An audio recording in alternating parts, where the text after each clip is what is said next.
Ladies and gentlemen, I hope you're all doing well and welcome to the Chaos Clash. Today it's going to be several pretty sweaty matches indeed. We have top four players from our recent qualifiers. We had a big qualifier, I guess it must have been like a month ago now, maybe 3 or 4 weeks, but we had a big old qualifier and the top four players from that are going to be playing for over $2,000 in cash prizes today. So thank you to Creative Assembly for sponsoring the event. And now, without further ado, let's go ahead and take a look at the bracket and see who is here. So, on the top side of the bracket, it's going to be Alfredinho of ODM facing off against Big Bees, and on the bottom side, it's going to be Lord Chicken Feed facing off against J Barbs. The first two initial matches are going to be best of 3 showdowns, followed by a best of 5 grand final, which is going to be crowning our next champion. And for anybody who hasn't seen this event before, it's very similar to the old school Everchosens we used to have. It's basically the legacy continuation of those, so should be very, very fun. And yes, we're going to be casting via replays, just to make sure there's no lag and it's a smooth experience and all that sort of good stuff. So it should be great, man. So 2 best of 3s, best of 5 final. The third place match is going to be taking place on my channel later this week. So I will have the replays for that later. But today we're going to be doing the 2 best of 3s followed by a best of 5 grand final. Should be very sweaty. And these are 4 of the top players in the world. We had a big open qualifier. It was welcome to all champions. And these are the 4 individuals who defeated all others and made it to the top 4. 4 of the top dogs in our community right now. And here we are going to see how they do. So hope you guys are doing well. Welcome, welcome. If you guys have questions, maybe you're newer players in between games, that would be a great time to ask those questions and I can talk about all that goodness. We are on patch 5.1. So this is very, very exciting stuff. Massive amount of balance changes. So you're certainly going to be seeing some fun factions today. Some familiar favorites. All that goodness. Yes, yes. All right. So I think it's time. We don't need to mess around. Let's get in there and let's go ahead and take a look at our first match of the day. So we're going to be casting Lord Chicken Feed versus J Barbs in their best of 3 showdown. And game 1 between these 2 individuals is going to be featuring a match between the Beastmen and the Ogre Kingdoms. So, spawning in on the north side of the map, it is going to be Lord Chicken Feed coming in with Malagor the Dark Omen here against the Ogres. Now, you might think it's a bit of a strange pick, right? Flock of Doom typically isn't super good against Monsters Infantry, but if you're facing off against, Noblars and Ogres stacked on top of each other, you can actually get a surprising amount of value from that bad boy. So it is going to be Malagor. He also has Doom and Darkness going for potentially a bit of a leadership break, which is quite neat. And he's got all of his other goodness that he comes with. Of course, the Bestial Surge, which is the lore passive. For the rest of the army, it's going to be cheap spears, which makes a ton of sense against ogres. These things are dirt cheap, and if you just put them against like an ogre bull, for example, they're going to trade upwards pretty damn well. Travis, thank you for becoming a channel member. Yes, yes. Welcome to the Dukes of Haggard, my friend, and hopefully you're ready for a full day of a high-octane Warhammer action. In the secondary row, we do have Ungor Raiders. Ungor Raiders, in my opinion, are the best unit, one of the best units on the Beastmen roster. I think Centaurs and Ungor Raiders are just freaky good units. I don't know what it is about them. I think it's the fact that they're just so cheap in tandem with their high model count and the fact that they have stock that allows them to creep into position and get really, really optimal engagement. So, yeah, of course, Lord Chicken Feed picks the chicken himself in the sky, yes. And Ungor Raiders into the sunset. So probably what I suspect from the Beastmen army, it's going to be Ungors and Ungor Raiders, just kind of very cheap chaff-centric army, followed up by Centaurs and Minotaurs, would be my guess. Yeah, and here's the Minotaurs. So we got the Minotaurs with great weapons in the bushes, anti-large, armor piercing. They will take Minotaurs to Pound Town, or excuse me, the good old Ogres to Pound Town pretty effectively. And no good Beastmen player is going to be leaving home without the Butchers of Kalkengard. Another one of the better units of the roster. Regenerating raid boss units. They are just so incredibly tough to finish off.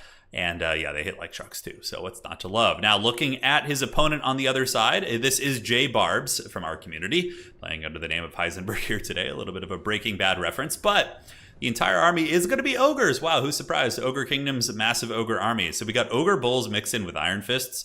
Iron Fists are a nice inclusion. They, of course, will mitigate some of the damage coming in from the Ungor Raiders. And we do have the Slaughtermaster of the Great Maw. All right, in the secondary row, it's going to be more Ogre Bull. So this is very much a Bulls on Parade type build. For any of you guys who are maybe Rage Against the Machines fans, I think it's an apt description here. But that is a lot of Ogres. And a couple Noblars mixed in. If you guys are newer to the game, Monsters Infantry typically really shine when there is chaff underneath them, like small infantry that they can stand on top of and beat things. So But that is going to be that. Flock of Doom going down. Maybe I'm going to learn today that Flock of Doom isn't bad against Monsters Infantry, and that actually wasn't bad. It certainly tickles him a little bit. That's probably a couple hundred value at least. Yeah, 270 manages to hit those 4 Ogres. So I guess Flock of Doom isn't bad, and that's one of the reasons why it's great to watch these super high-level players. You learn all the tricks, and you learn all the traps. So Ogres just going to be blitzing. Does not look like they're going to be playing passive at all. They do have 2 Lead Belchers that are mixed in the ranks that I didn't see. And it looks like they got their gut plates out, and they're going to be trying to unleash themselves on the Minotaurs, which is obviously a good idea. And Lord Chicken is going to be eating some volleys here as the Minotaurs are going to be retreating back. Not too much damage. I think some of it was mitigated by that hill right there. And now we see Malagor flying in, dude. This chicken is pissed. He's popped in there, and he's going to get bonked on the head by some of these Ogres and start to take some damage if he's not careful. But Lord Chicken is going to be pulling back, hitting another Flock of Doom. And now the first wave of Ogres have engaged. They moved into the front line against the Ungor Spearmen, which I got to say, it's a bold strategy, Cotton, and we'll see if it's going to work out for them. The Minotaurs charge in, absolutely erect here, and going to do some nice impact damage against the Ogre Bulls. And the Ogre Bulls are getting slaughtered. Spears as well as Minotaurs. That's going to be a bad time. But on that same note, we do see good firepower coming in here from J Barbs. The Lead Belchers are shooting downtown into the Minotaurs with great weapons and actually doing some respectable damage. But, once again, Malagor showing that he's got a little bit of combat prowess. I mean, he does have 55 melee attack and 400 weapons rank. He's not a slouch, so he's going to be moving in, and the Ogre Slaughtermaster is going to be counterpunching, coming in to try and push back Malagor. Taking a bit of a macro look at the battlefield, we do see the Beastmen on the flanks. Bit of a fight here versus the Ogre Iron Fist. The Centaurs do move in, but in a straight fight, honestly, the Ogre Bulls probably win that. Centaurs of Tzeentch might be a bit of a different situation, but double Centaur could probably surround this unit and then take them down, taking advantage of the mobility. But overall, the Beastmen seem to be doing very well in the front line. 1 unit of Ogre Bulls is crushed here. A bit of a blunder here by J-Barbs not having the Nobblar Trappers underneath the Ogre Bulls when they're fighting. That would have massively increased their lifespan and probably their, as a result, their DPS as well. So I think that was a big mistake on the flank, which is going to be giving objective 1 to the Beastmen, as the Beastmen do take a bit of a value lead here.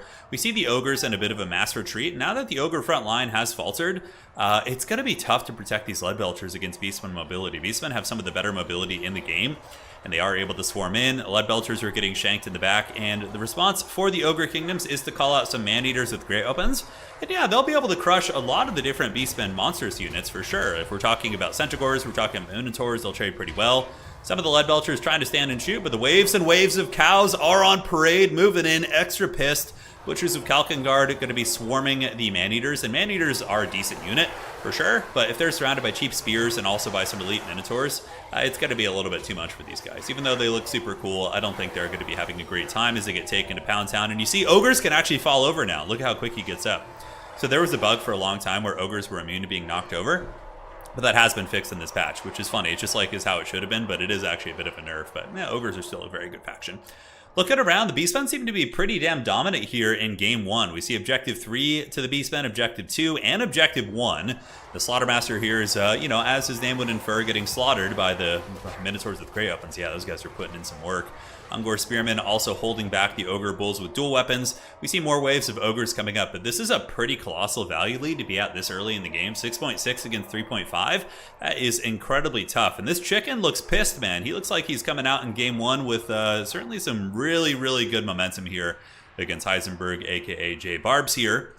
As Malagor the Dark Omen flies over the battlefield, surveying the chaos and ruination he has put upon the Ogre Kingdoms. Ogres are going to be calling in a couple units of Nobblar Trappers back here, so we see Nobblar Trappers and Trappers. And I almost feel like I'm watching like a land battle match. Like that was over in like 4.5, 5 minutes. And that's like, a lot of land battles are like that. They're like 4 or 5 minutes long. And yeah, that was a brutal, brutal display of Beastmen power. So loading in here, we're going to take a look at the breakdown and look at the stats and all that sort of good stuff. Looking at the Beastmen, the cows, the Minotaurs did very well for themselves. They're pretty much at full health. 1,000 here, 992 there. Malagor, of course, did very good for his cost. All the Raiders, like perfect health. It was just such a good execution, right? He was able to pull the Ogres in. Despite the Lead Belchers, the Ogres were the ones who dove in. And then counterpunched them into the Shadow Realm. Centaurs and Minotaurs, of course, always really good for that counter push. Looking at the build here of J Barbs, I don't hate the Lead Belchers. We do see all the Ogre models, of course. This is like fairly standard stuff. I think something that could have been nice maybe would have been, yeah, one of these. Like some anti-large, I don't know about Crushers, maybe just Mournfang Cavalry with great opens. And maybe more cautious value trading defensively. More Nobblars in the opening build too. Too many of those, what's it called? My brain is out there. Too many of those Ogres were unsupported by Nobblers. I think they needed a little bit of frontline love, and that would have been slightly better for those bad boys. So, GG, well played. That was game 1. We're going to update this glorious scoreboard here. So this is Lord Chicken Feed taking game 1 in this best of 3 showdown. And for anybody who's just joining today, we're going to be taking a look at the bracket once again. So it is Alfredinho versus Big B's on the top side of the bracket, and J Barbs versus Lord Chicken Feed on the bottom side, which is a series that we're currently casting right now. Alrighty, so let's go ahead and get the next game going here in this best of 3 showdown. And I just want to thank you guys all for joining. The patch has been really, really fun so far. I've been having an absolute blast with it. It has been great. All right, so where are we at? Let's do it. Do it. But overall, yeah, this is an amazing patch for multiplayer. There has been so many good changes. This is the most effort we've seen put into multiplayer since I can remember. It's pretty massive. I mean, on top of getting a new game mode, just the massive amount of balancing changes, adding community-made maps to the game. It finally happened after ages and ages. You know, it's very exciting. Very, very exciting indeed. All right, next match is going to be a fun one. Yeah, I'm hyped for this. We got some cool tricks here, some cool schemes, and we'll be loading in just a second.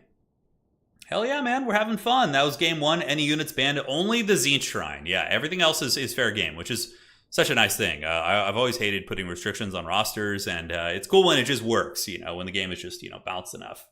Does Kislev still need nerfs? Too early to tell. Kislev has been doing pretty well in tournaments, but they're not even the highest win rate. So I played in a tournament with Kislev the other day offline just to kind of experiment. They felt extremely strong, but they didn't feel like they were like, you know, I lost a couple games, right? It was beatable. It was beatable indeed. Yeah, the landship and the barge are both allowed. They both got massive nerfs this patch, so we're basically allowing most things to fly. Yeah, and we'll see how everything works out after that. All right. So this is going to be game 2 in the best of 3 showdown. Lord Chicken versus J Barbs. And let's get this party started. Let's have some fun. So, spawning in on the west side of the map, it is going to be Lord Chicken once again. Here he is with the Legions of the Blood God. So he's got Khorne. So Khorne coming off some cool changes. We did get cost reductions to the Khornate Warriors. So these big, super cool looking warriors, I believe are 50 or 25 gold cheaper. I don't remember off the top of my head, but it is pretty sweet. So it is going to be Chaos Warriors into the sunset with Marauders. We do have some Berserkers in the secondary line, aka Marauders with dual weapons, which are basically just Berserkers of Norska. A little bit cheaper, a little bit less punchy, but still very good.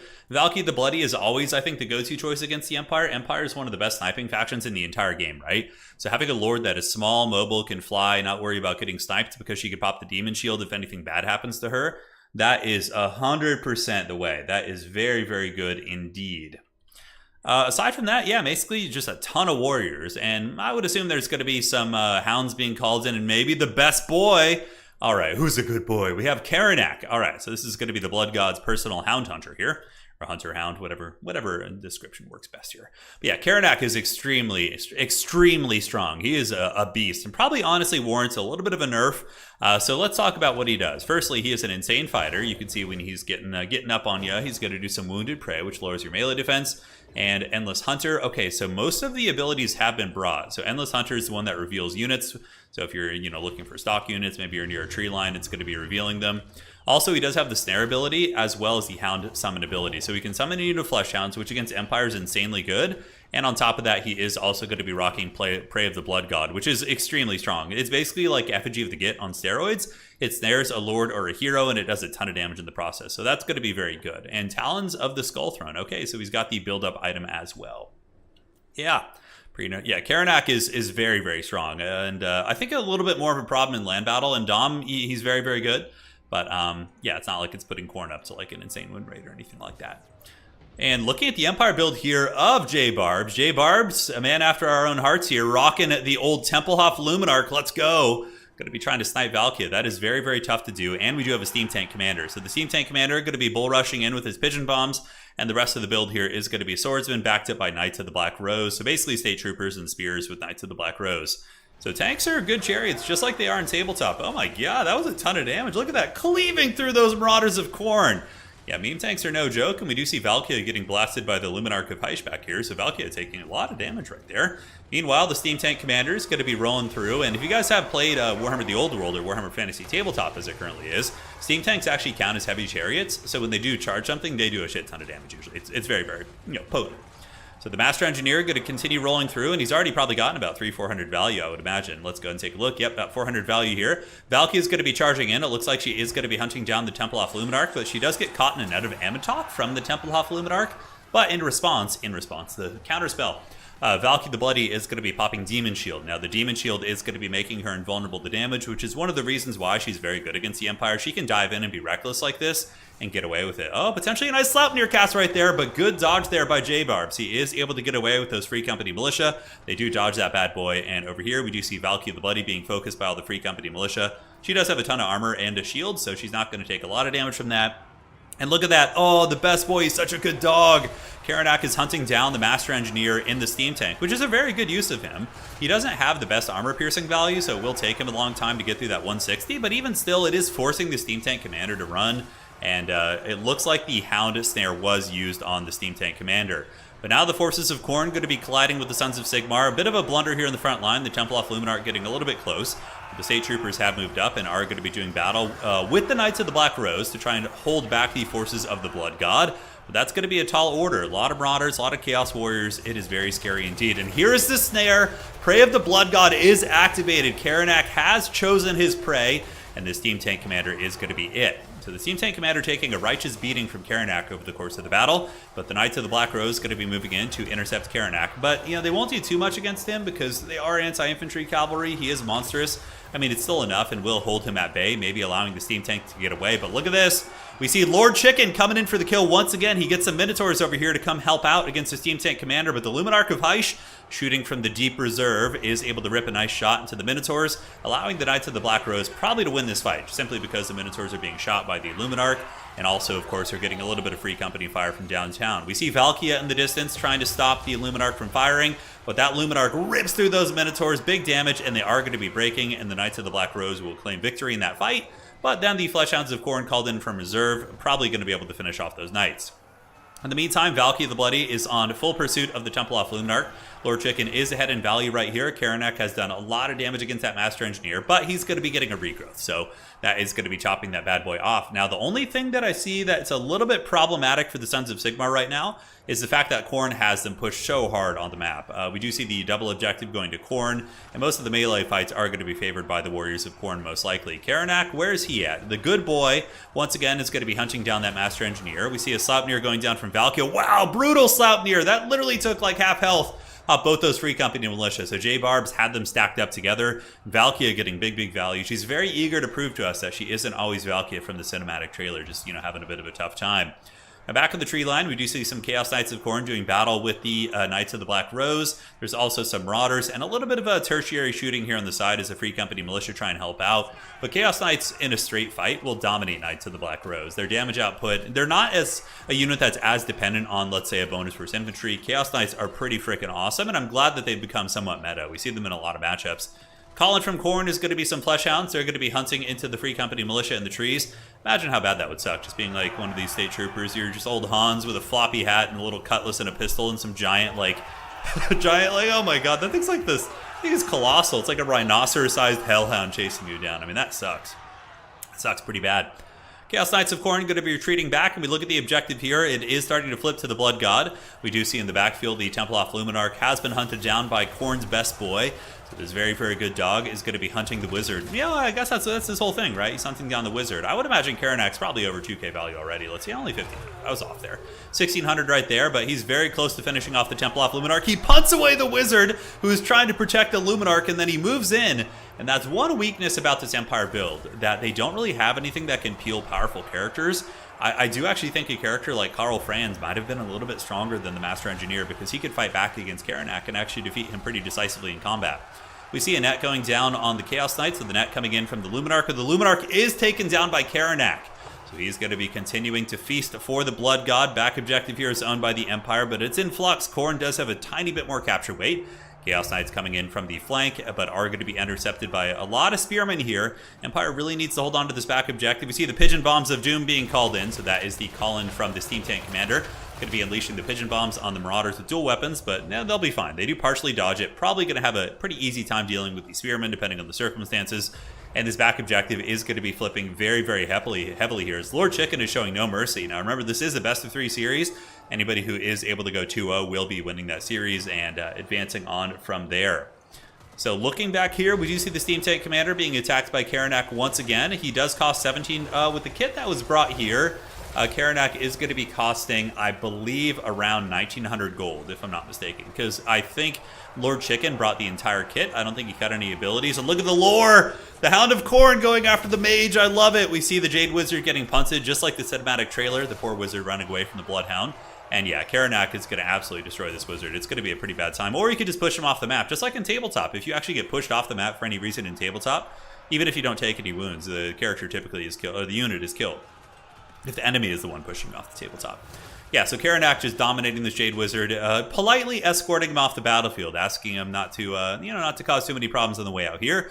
Looking at objective number 2, the Empire is trying desperately to hold on to it. We do see the Grundle's Defenders, a very solid spearman unit, Knights of the Black Rose, trying to fight back the hordes of heretics, Chaos Warriors, Hounds of the Blood Hunt. These hounds are really good because they have War Feast. Steam Tank Commander doing a good job trying to hold on to the back objective. He does cause terror as well, so some of the coordinate units, once their frenzy does dissipate, can be terror routed. Free Company Militia have arrived, and we see the Empire fighting tooth and nail here at 8.5.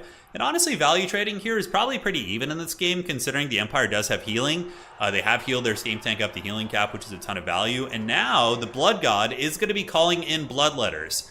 All right, talk about a bit of a mismatch of demons that are literally bred for massacring infantry. Going to be battling against these spearmen here. Spearmen going to be fleeing, but going to be hunted down by Khorne's Chosen. Chaos Knights going to be on the retreat. And it looks like the Empire has gotten a bit of a counter push right here, ladies and gentlemen. Knights of the Black Rose, Grundle's Defenders, all surging forward. Knights of the Black Rose will trade okay into the Bloodletters of Khorne. And Sigmar is, he didn't hear no bell. He's coming in. Minotaurs with great weapons going to be jumping onto the Steam Tank as well as the Knights of the Black Rose. They'll be very good against both those targets.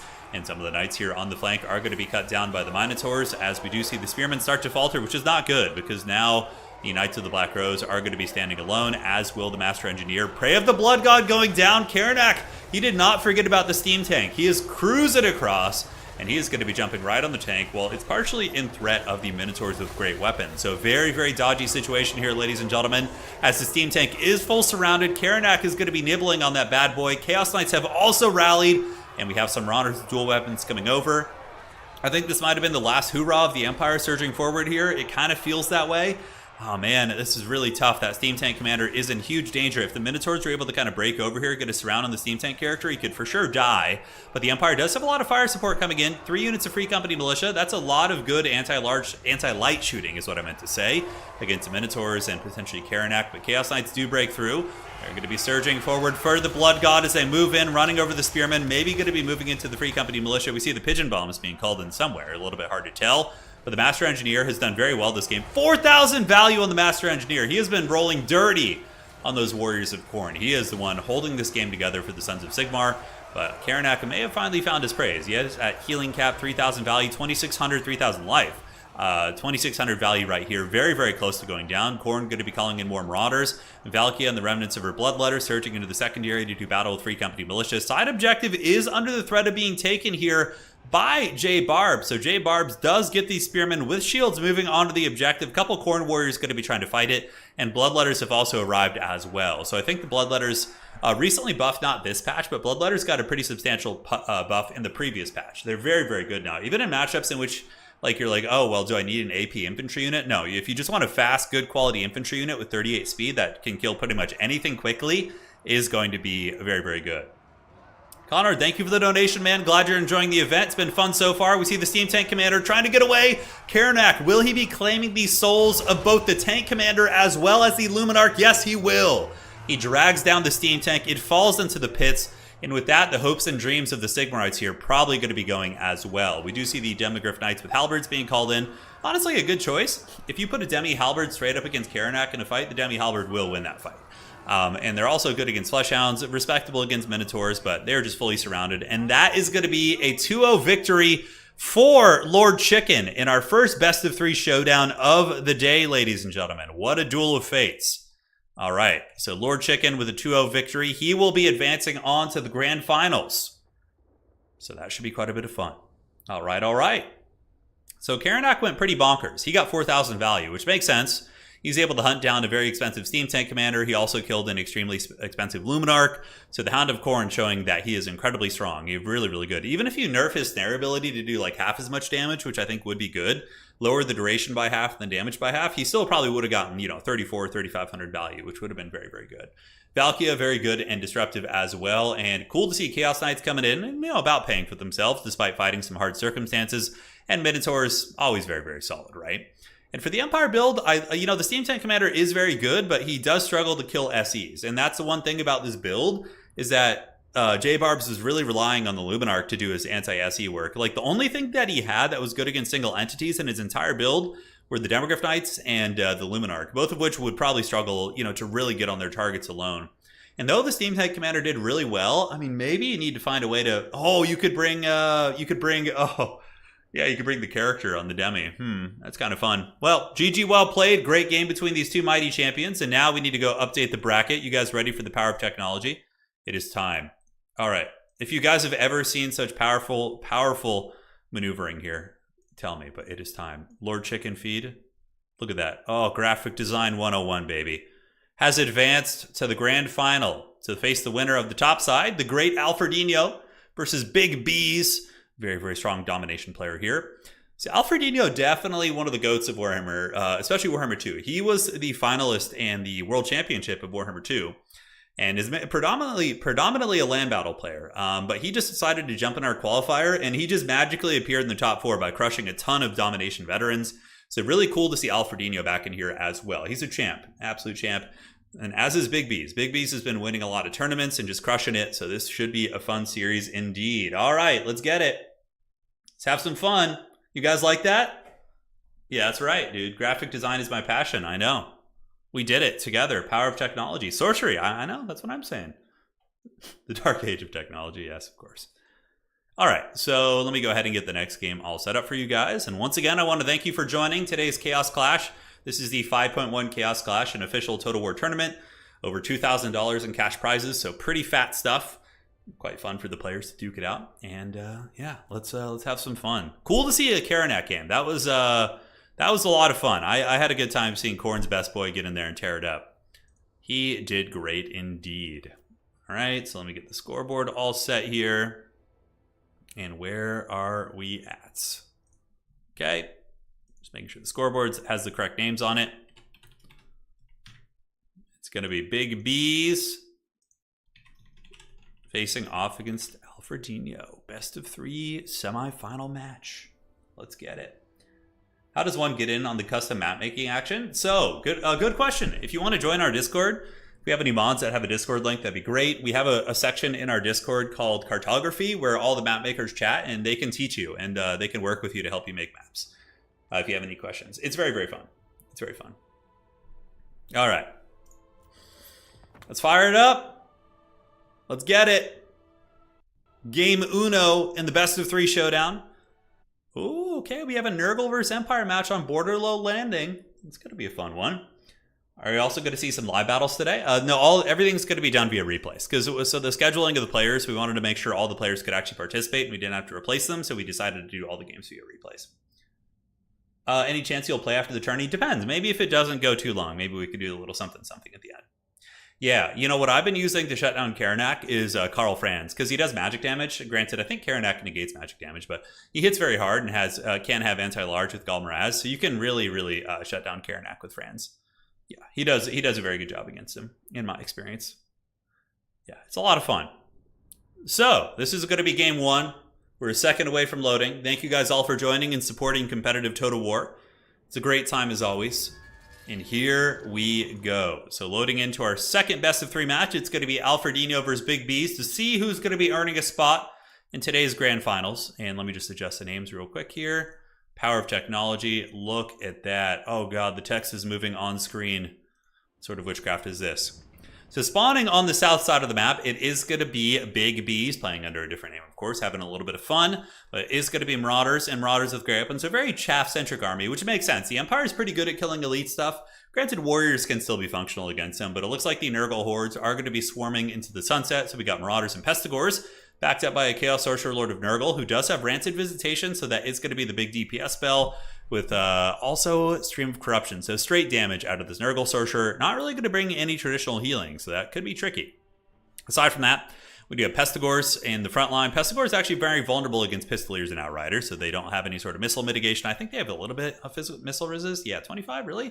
I guess. Where do they go? Oh, Scaly Skin. Okay, I forgot about that. But yeah, even still, they are pretty vulnerable against shooting. So it is going to be triple Outriders for Alfredino, backed up by 2 units of Empire Knights. We do have a Jade Wizard, a Steam Tank Commander, Spears, and on the flanks, it is going to be Grenade Launchers as well as Spearmen. All right, let's get this party started. Let's have some fun. Can the Sons of Sigmar make a bit of a comeback here after that last game they suffered? That is a lot of focus fire coming in from Alfredino, and those cows are getting mowed down by the Outriders. Outriders, of course, did get reworked a little bit in the Empire update from the Thrones of Decay, and are a bit better than they were before, for sure. You see a lot of Empire players opting to use them, and that is a lot of damage coming out here from Alfredino. Big work indeed. Chaos Sorcerer Lord is going to be on the Rot Beast, so he's riding his new fancy mount. Looks like he's going to be moving forward. Alfredino, also in a similar situation where he doesn't have anything that's super excellent against SEs, but does he need it? It doesn't look like this Nurgle army has any big threatening SEs that are going to be really problematic and difficult to deal with. And now we see the Steam Tank Commander moving in. Alfredino does not care about that Nurgle Lord.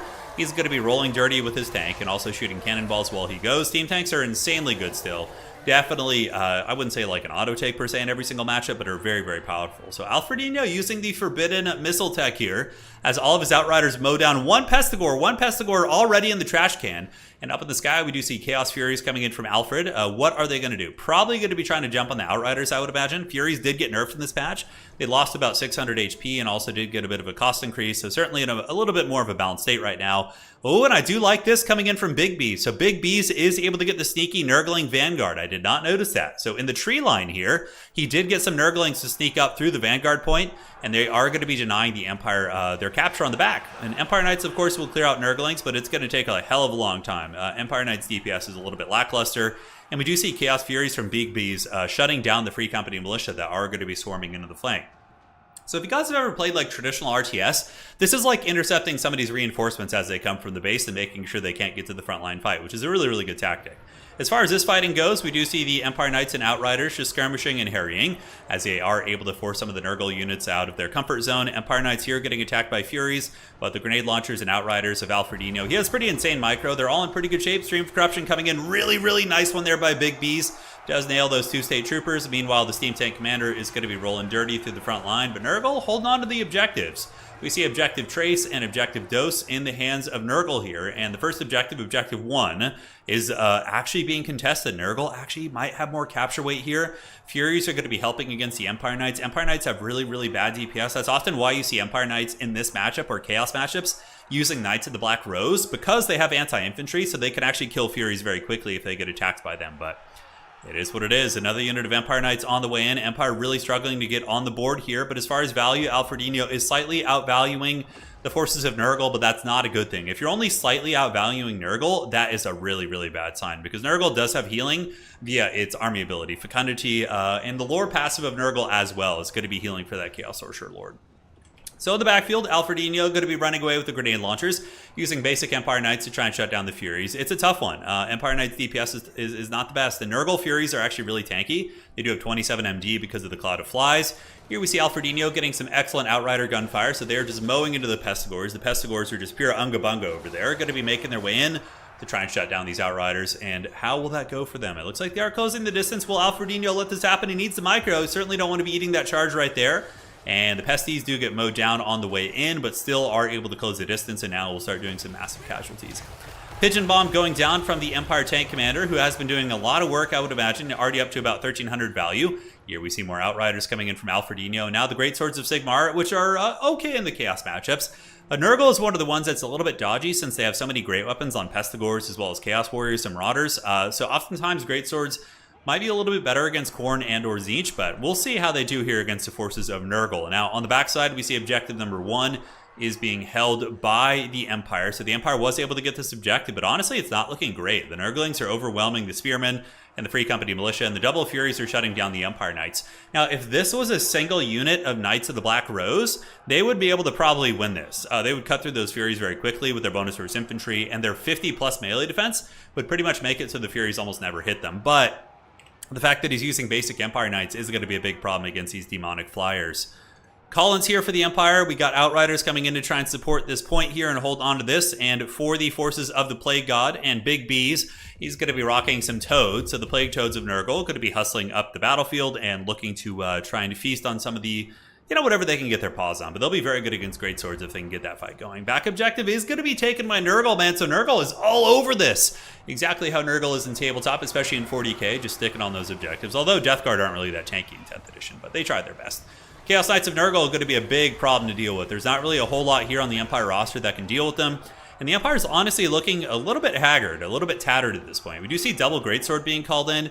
And Greatswords, even though they are an AP unit, you could already see one Greatsword unit gets dominated by those Pestigors and that Chaos Sorcerer Lord. Absolutely dominated. Probably we saw a Stream of Corruption and or Rancid Visitation. So Alfredino, his kind of mid-game call-in to try and swing the game back. These, relatively expensive Greatswords at 850 just get dominated by the Nurgle Great Weapons, which is how it normally goes in this matchup. I can tell you as somebody who mains the Empire in Domination mode, it's been a while since I played them a lot, but yeah, Greatswords are very dodgy in Nurgle, because Nurgle has so many good tools. Pestigors, Chaos Warriors, Marauders, Plague Toads, they have so much anti-infantry armor piercing and AP in general that I think it's just too much. And I think at this point, probably looking pretty bleak for old Alfredino.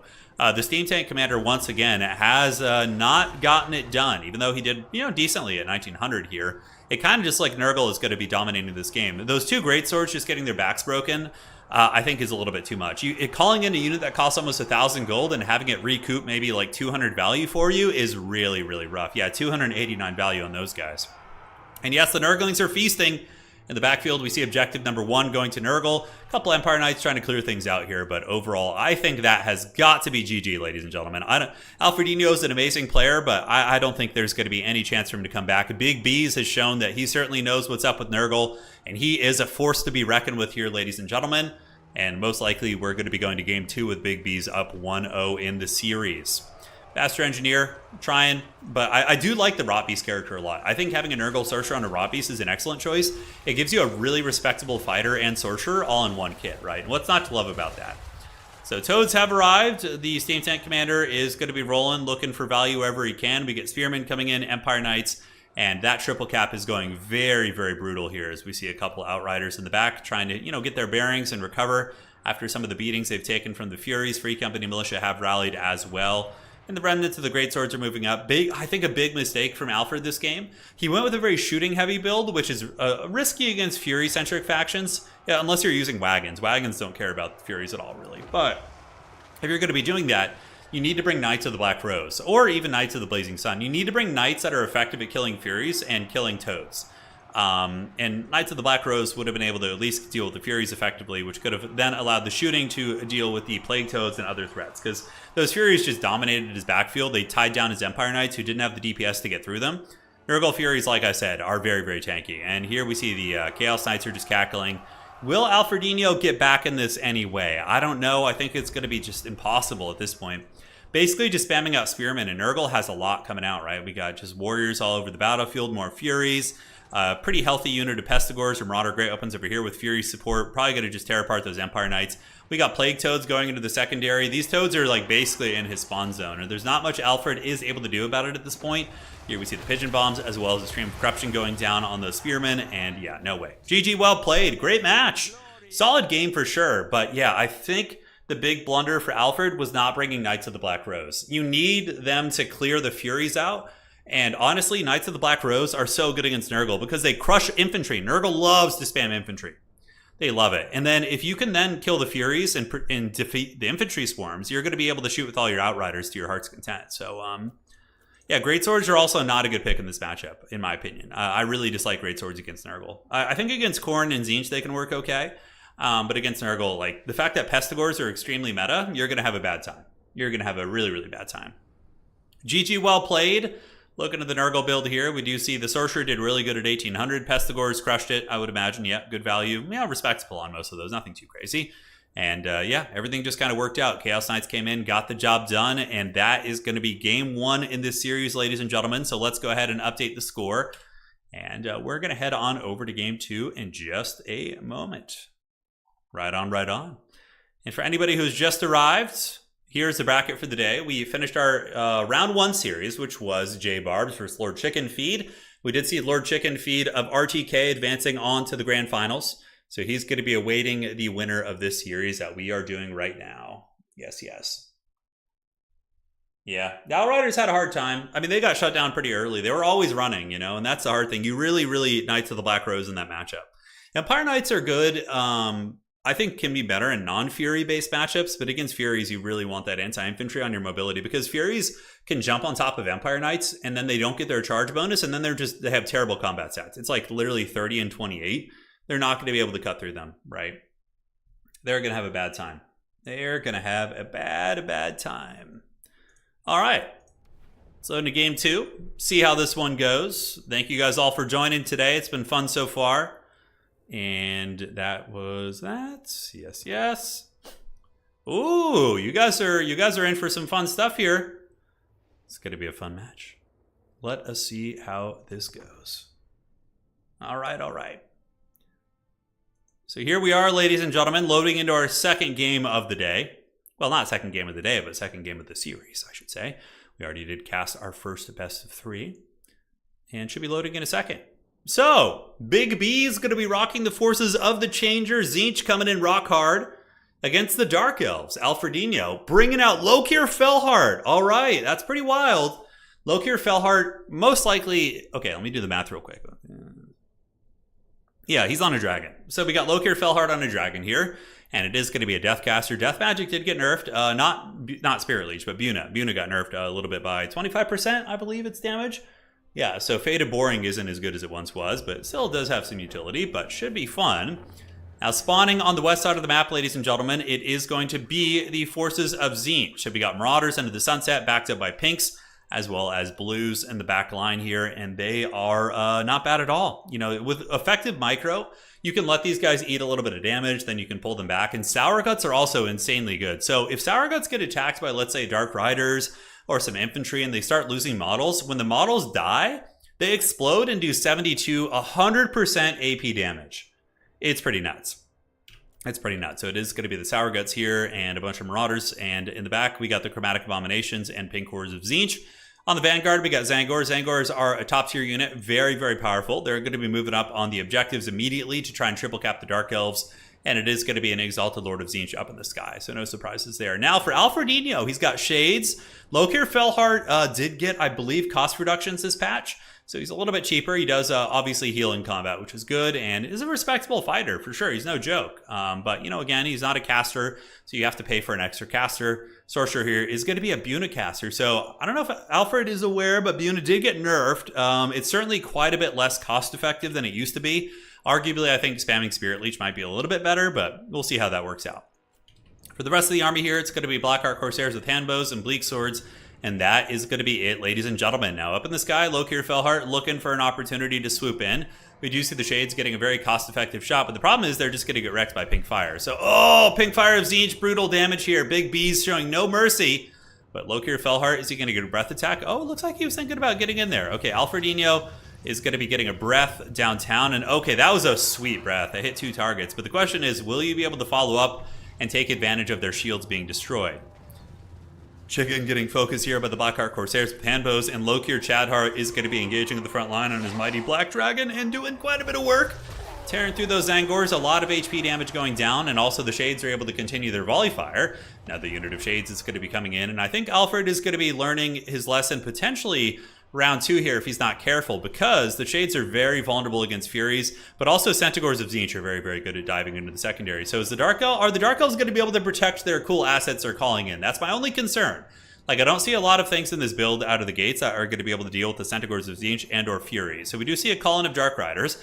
Dark Riders can hold their own against Centaurs of Tzeentch. They do lose the fight, but with a little bit of support, it can be okay. So Lokir Fellheart just chewing on the Chromatic Abominations, and he is wearing that unit down. It is a reasonably expensive unit. Shades, what are they shooting into? I don't see the attack order. It looks like they are shooting into the Zangors here, and they do manage to get them. But now the Furies are going to be called in. So the Fury of Tzeentch is going to be unleashed here. As they swarm on top of the Blackheart Corsairs with handbows, we do see Lokir Fellheart grinding out in the front against the Marauders. But yeah, the pinks and the blues are all getting really, really good focus fire on these expensive Shades, which is a little bit dodgy indeed. So in the back, we got Dark Riders called in. Centaurs of Tzeentch going to be surging into the secondary. There is going to be a Fate of Buna going down on them. That will do still a lot of damage. Despite the 25% nerf, it always hit very, very hard against these type of cavalry units. So the Dark Riders are going to be running away. Alfredino is actually kiting back against these Centaurs of Tzeentch, trying to lure them deep into his spawn zone, probably so we can call in some reinforcements. And Fate of Buna is still pretty good, I guess. Yeah, that was a lot of damage there. So Alfred make him eat my words a little bit, as he does pretty much completely crush that Centaur of Tzeentch. So that's certainly worth the 22 wins of magic, in my opinion. But there is going to be a second Centaur of Tzeentch coming around the side. Dark Riders of Alfredino going to be trying to intercept them. But Centaurs of Tzeentch have pretty insane impact damage, and they will crush those Dark Riders. Absolute bully beatdown, backed up by the supporting focus fire of the Chromatic Abominations, as well as the Pink Horrors back there. So very, very dodgy stuff indeed. Now looking across the battlefield, we do see Objectives 2 owned by Tzeentch, Objective 3 owned by Tzeentch, and Objective 1 is owned by the Druki. We see a lot of Bleak Swords down here who are going to be maneuvering up, but Bleak Swords honestly will probably trade pretty poorly into Zangors. It's not going to be a great fight for them, although I guess, you know, Zangors did get their armor nerfed, so it's going to be a bit of a tighter fight.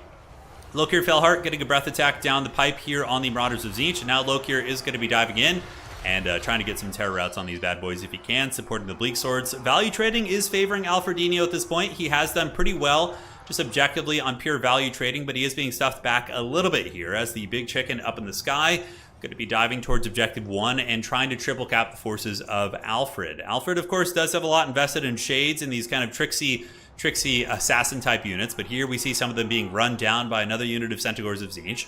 So they do get back here, and they're going to be taken to the club. Massive beatdown from these great weapon Centaurs. Really, really brutal unit. And once again, Alfredino calling in an elite Harganeth Executioner. Now, I don't hate this option, but it is a little bit risky with all those Centaurs of Tzeentch out on the battlefield. They might be able to surround you and hammer you, but they are doing really good work against those Furies. Oh no, Alfred, move! You gotta move! Oh, that's gonna suck so bad. I was so excited to see them in play here, but it would have been great. But yeah, getting hit by that full Tzeentch army ultimate, oh god, they're gonna get brought down to like 30-40%. That is pure pain. That's such an expensive unit. Because, yeah, the Harganeth Executioners would have been pretty sweet here, actually. I mean, just Zangors and Marauders down here, if they could have dodged that ability a little bit quicker, if they, as soon as it happened, if Alfred had moved out of that, you know, they might have been able to stay at like 60-70%, but instead they're pretty much on death's bed here. So that's going to be a very, very tough one right there, ladies and gentlemen. Now back on Objective 1, the forces of the Changer are swarming. We got Zangors coming in, Centaurs with the full surround. Lokir Chadhart, how is he doing? He is not doing the best in terms of just raw damage. Only 500 so far. He's going to be descending on the Sour Guts here. I'm surprised we didn't see a Malekith pick. Malekith got buffed in this patch. He's a lot better now, and also has Soul Stealer and Gaze at Malice. I think if you're going to go for a Dragon character in the Tzeentch matchup, you probably want it to be Malekith. Soul Stealers are just so good. And also Gaze of Malice is really good against like light armor and all these type of troops. But yeah, looking once again very tough for Alfredino, right? We see objective number 3 being owned here by Big Bees as he does mow down the Dread Spheres. Objective 2 is firmly owned by the forces of the Changer. Chromatic Abominations here are right up on that point. And now we see the value. It's still favored for Dark Elves, but the one thing it's not taking into account is the fact that there's a lot of Tzeentch shield healing, which has been going down over the course of the game. So Tzeentch is probably actually ahead in value overall. That would be my guess. So over here on the side, Dark Riders, Repeater Crossbows, battling Centaurs of Tzeentch in melee, not what they want to be doing. The Chaos Furies as well as the Exalted Lord of Chicken, once again duking it out with the Black Arc Corsair Handbows. Coldwood Knights, not a bad choice here. They will provide the anti-large against these Centaurs of Tzeentch, but I think it's going to be tough. I think Alfredino is on death's bed here. Pretty much all he has is Lokir Fellheart up in the sky. If we look at the rest of the battlefield, he's essentially been tabled. He does have some Dark Riders here, some very tattered infantry units. The Harganeth Executioners, you know, able to get into combat and do okay. But just against Marauders, getting nailed by that big Tzeentch army ability was just so brutal. They went from being like a fully healthy, solid unit here to just being in the absolute pits of hell. So we see the Coldwood Knights battling against these ancient forces. Dark Riders coming down, but that has got to be it. I don't see much more that Alfredino is going to be able to do, despite, you know, trying to win the hearts and minds of the people with Lokir Fellheart. I don't think Lokir was the pick here. I think just going for Malekith or Marathi even. If you go Marathi like on her steed, like just flying around, anti-large disruption. She can shut down the Centaurs effectively by, you know, supporting and lowering their melee attack. She can also fight the Lord of Change, and she's a lot cheaper, so that would allow you to bring a much bigger army. You could have way more units to match the width that Tzeentch brought in this battle. So just a couple little things here and there. Bleak Sword's getting melted down by the Exalted Lord of Change, and the backfield Dark Rider's going to be, unfortunately just occupied with Chaos Furies. But I would suspect Alfredino to probably tap out here in a minute. Doesn't really look like there's going to be much else for him to do at this point. I suspect the next 30 seconds, and we actually do have the ability to fast forward today in a little sci-fi technology, which is cool. But yeah, there's no way that Alfred's going to be able to pull this game back. I don't see that being possible. Shrieking Skyray's coming across. That's some nice anti-large to shut down the Cold Knights. And honestly, in my anecdotal experience, this matchup has always been pretty Tzeentch favored. I've seen Dark Elves struggle in this matchup, you know, time and time again. I have seen Dark Elves win it at a high level as well in some domination tournaments that we've had. But it really, really does feel like it's just an uphill battle. So Alfredino, maybe not as familiar with the, the state of the game here, but there he goes. Yeah, he knows it's over at that point. GG, well played. So 2 decisive victories in round 1. So there it is. That is going to be a victory for old Big B's, the 2-0 sweep here. And now he's going to be advancing on to the #1 Grand Final Duel of Fates, potentially winning £1,000 in prize money, over $1,000 if he wins that. Every player who qualified for this event is guaranteed prize money. I can actually pull up the exact docket here in a second, but we need to use our sci-fi technology once again to update the bracket. So let's head on over to the bracket. There it is. And, oh, that's right. You know what? I always skip the value these days. It's been bad. 2,400 on Lord of Change. 1,100 on Sour Guts. Other pinks about 300 here. Centaurs of Tzeentch did well. It's not like there was any crazy performers. Lokir did fine, but the rest of his army just got crushed, right? Like, Shades are not what you want to call in. As cool as Shades are, they are not good against Tzeentch. Tzeentch is just going to shut you down with Furies and Centaurs. I think you've got to have, other ways. Yeah, both players in the finals, I think, are RTK. I'm not sure. Yeah, we'll have to double check. All right.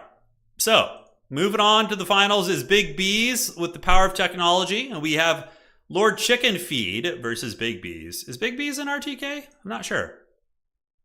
All right. Checking. Big B's. He doesn't have the clan tag on his name, so I wasn't sure if he was. That's why it's not in his title, but even still, we have our grand finals, ladies and gentlemen. This is going to be a fun series. Let's see if we can get something that's not a sweep, perhaps. Yeah, Chaos is very strong. Chaos is very strong indeed. They're a very, very good faction.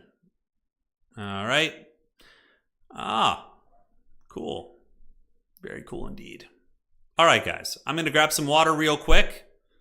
Just get a little something to keep the old voice hydrated, and we will go from there. So once again, guys, just give me another, I would say about 3 minutes, and we'll be right back.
All right, guys, that was a little bit faster than 3 minutes. Couldn't keep you guys waiting. Let's have some fun. All right. So let's go over to the brackets. Once again, we have Big B's versus Lord Chicken Feed in the grand finals today. This is going to be a best of 5 showdown. Very excited for this. And the third place match is going to be taking place between Alfredino and J Barbs. And I will be casting those replays separately a little bit later, so that should be fun.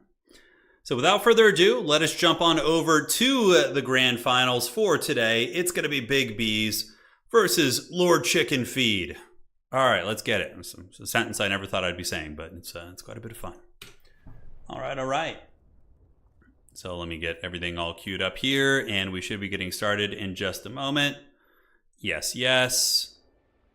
Okay. And here we go. Kind of taking it back to the old school a little bit with this matchup here. That's got to be fun. Let's see how this one unfurls. So let's get the names all set up here. Lord Chicken Feed. Yes. Sorry guys, I don't have like a fancy production team, so I got to do all the production stuff here. That's why you're seeing the sci-fi technology. Yes, and this is going to be a best of 5, and it is the finals. All right. Let's do it, man.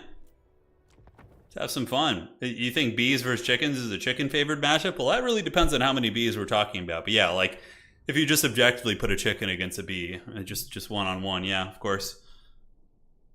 Third and fourth place matchup are going to be happening on my channel sometime in the next few days. Yeah.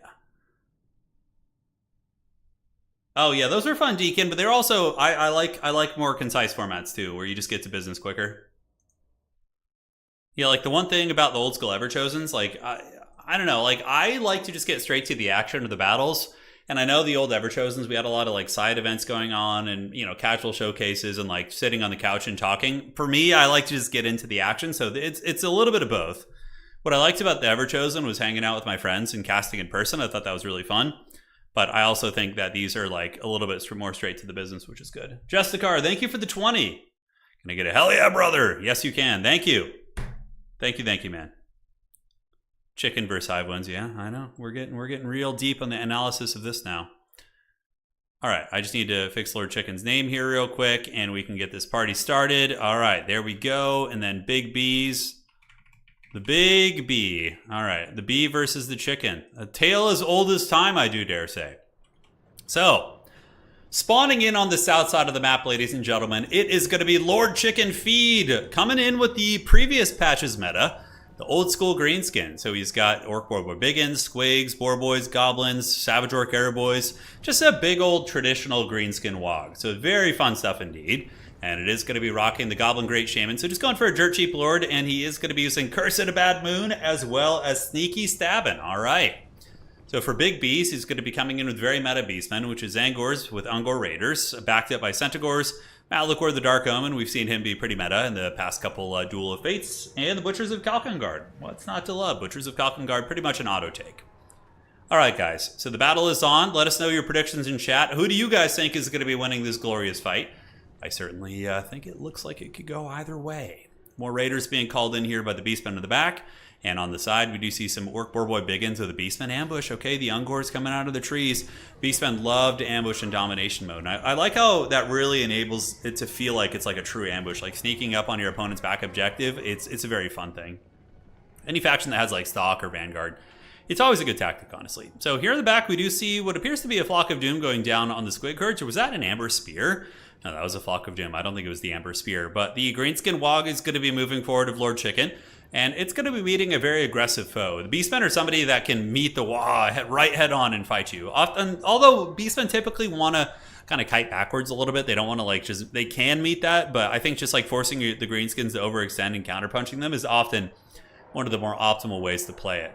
So Greenskin Cavalry moving in the front line here. Lord Chicken using some Orc Boar Boys. The Orc Boar Boy Biggins do move into the front. They run over some Zangors, but don't really do any damage. They were just kind of probing and prodding and seeing what they could get done to the formation. Now, objective number 2 is in the clutches of the Beastmen for now, but it looks like the Greenskins are going to take that back using their Goblins to just throw in the point. And, hey, it's enough capture weight. The Beastmen, I think it's a bit of a blunder here by Big B's not to move forward the Zangors. If the Zangors got up on the objective here, that would be 10 capture weight. And it would prevent the Greenskins from getting that objective, which I think would be a very, very good play. Overall, looking on the backside here, we do see a little bit of a engagement.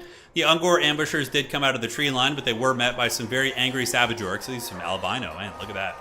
But the Savage Orcs are going to cut them to pieces, no problem. And we do have a bit of a flank fight. So here it is going to be Orc Warboy Biggins versus Centaurs and Minotaurs. Now, normally Orc Warboy Biggins would absolutely crush Centaurs in combat, but with the Butchers of Chattengard here, these guys are going to cut them to pieces. Butchers of Kalkengard just hit so freaking hard. They regenerate, such a tough unit to bring down. And even though the Greenskins, you know, on an individual basis here with these cavalry units trade very well individually, but the Beastmen mobility and speed and maneuverability of their lord is able to make a big difference in this battle. And we do actually see Big B's getting the upper hand here, crushing an Orc Warboy Biggin, crushing the Squig herds that come in to try and help. Another Boarboy Biggin goes down here, and now they're going to be swarming onto the objective. So that was a pretty colossal loss for the forces of the Greenskins right out of the gates, losing several anti-large cavalry units, losing a Squig. Flock of Doom there is kind of cute, doesn't really do a lot of damage, and now the Greenskins are kind of overextended here. So this, I feel as if everything is kind of falling into the clutches of the Beastmen right now. Like, everything is going according to plan. The Greenskins are being forced to overextend over here. They're also losing the fight on the flank right here. It's a lot of dodgy stuff, and there's a Curse of a Bad Moon, which will be lowering the stats and speed of the units. So even if the Vortex doesn't really like hit square, it does debuff units, which is quite cool. So we do see the Dynasty Curse going down for another 14 seconds. And now there's a little bit of focus fire coming in. Savage Orcs and several new units of Orc Warboy Biggins are on their way in. But here we do see the Greenskins, like I said, overextended, and they are trading okay, all things considered. We do see some Centaurs in the back line. They're going to be going after the Savage Orcs, but the Wog is going down. The Orcs is pissed. And these archers, they currently have 47 melee weapon strength, as well as 58 melee attack. So even though they are Haggard archers, they are going to hit like absolute trucks in close quarters combat. So obviously the Centaurs will have the advantage on impact, but there is a chance if the Savage Orcs can stabilize, they might be able to turn this around. Now it doesn't look like it. Centaurs got 2 square of a charge on them. And there is going to be some Orc Warboy Biggins coming to help out, and they will be able to defeat the Centaurs. Their anti-large pig sticker will certainly get the job done. Now back on this point, somehow the Greenskin tenacity has been able to hold on to the objective. The second wave of Orc Warboy Biggins coming in, Savage Orcs as well as the little Goblin providing a little bit of supporting magic via sneaky stabbing was able to win the fight. Centaurs with Great Open's going to be fleeing the scene. These Centaurs are trapped up in combat versus Savage Orcs who do have sneaky stabbing, so honestly they'll probably do okay. And yeah, the back objective seems to have been stabilized by the Greenskin. So could Lord Chicken have endured that massive beating early and stabilized here in this game? Find out in the next episode of Dragon Ball Z as all the Ungor Raiders continue blasting away into the Savage Orcs here. Getting some really, really cost-effective value for sure, but the Greenskins are holding on to the middle point, but they did have to pull a lot of troops to stabilize Objective 3, so there certainly is an opportunity here for the Beastmen to just farm all these units. And if you guys have ever played StarCraft or, traditional RTS games, when you see that beautiful semicircle of shooting that's just like concaving in on a unit that's like enveloped by their shooting, oh, it's just such good value. And the Savage Orc Warboy is just getting shot to pieces here as the Forest Goblin Spider Riders, a very durable unit for their cost, 32 MD and poison and good HP, holding back the Centaurs to the best of the ability, but the Beastmen do eventually flip that objective.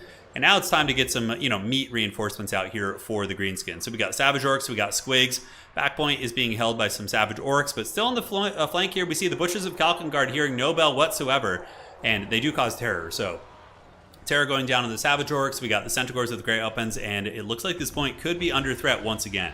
Even 11 Butchers of Kalkengard is a big problem to deal with. Greenskins look like they're making a little bit of a scrappy play for the back objective. Nope, they're going to be collapsing on the archers, so they're trying to take advantage of this opening here to get over here and shut down the archer units, but they're going to have a bad time. Savage Orcs basically only have their physical resist against archer play, so they get wrecked by archers. And you can see these guys are just getting cut to pieces as the Beastmen are going to be swarming over. The Zangor is certainly taking no prisoners. And yeah, that is a big, big break there on the side in this very close duel of fates. The value is within 300-400. Neither side have healing, so this is probably a pretty damn accurate reflection of the value on the battlefield.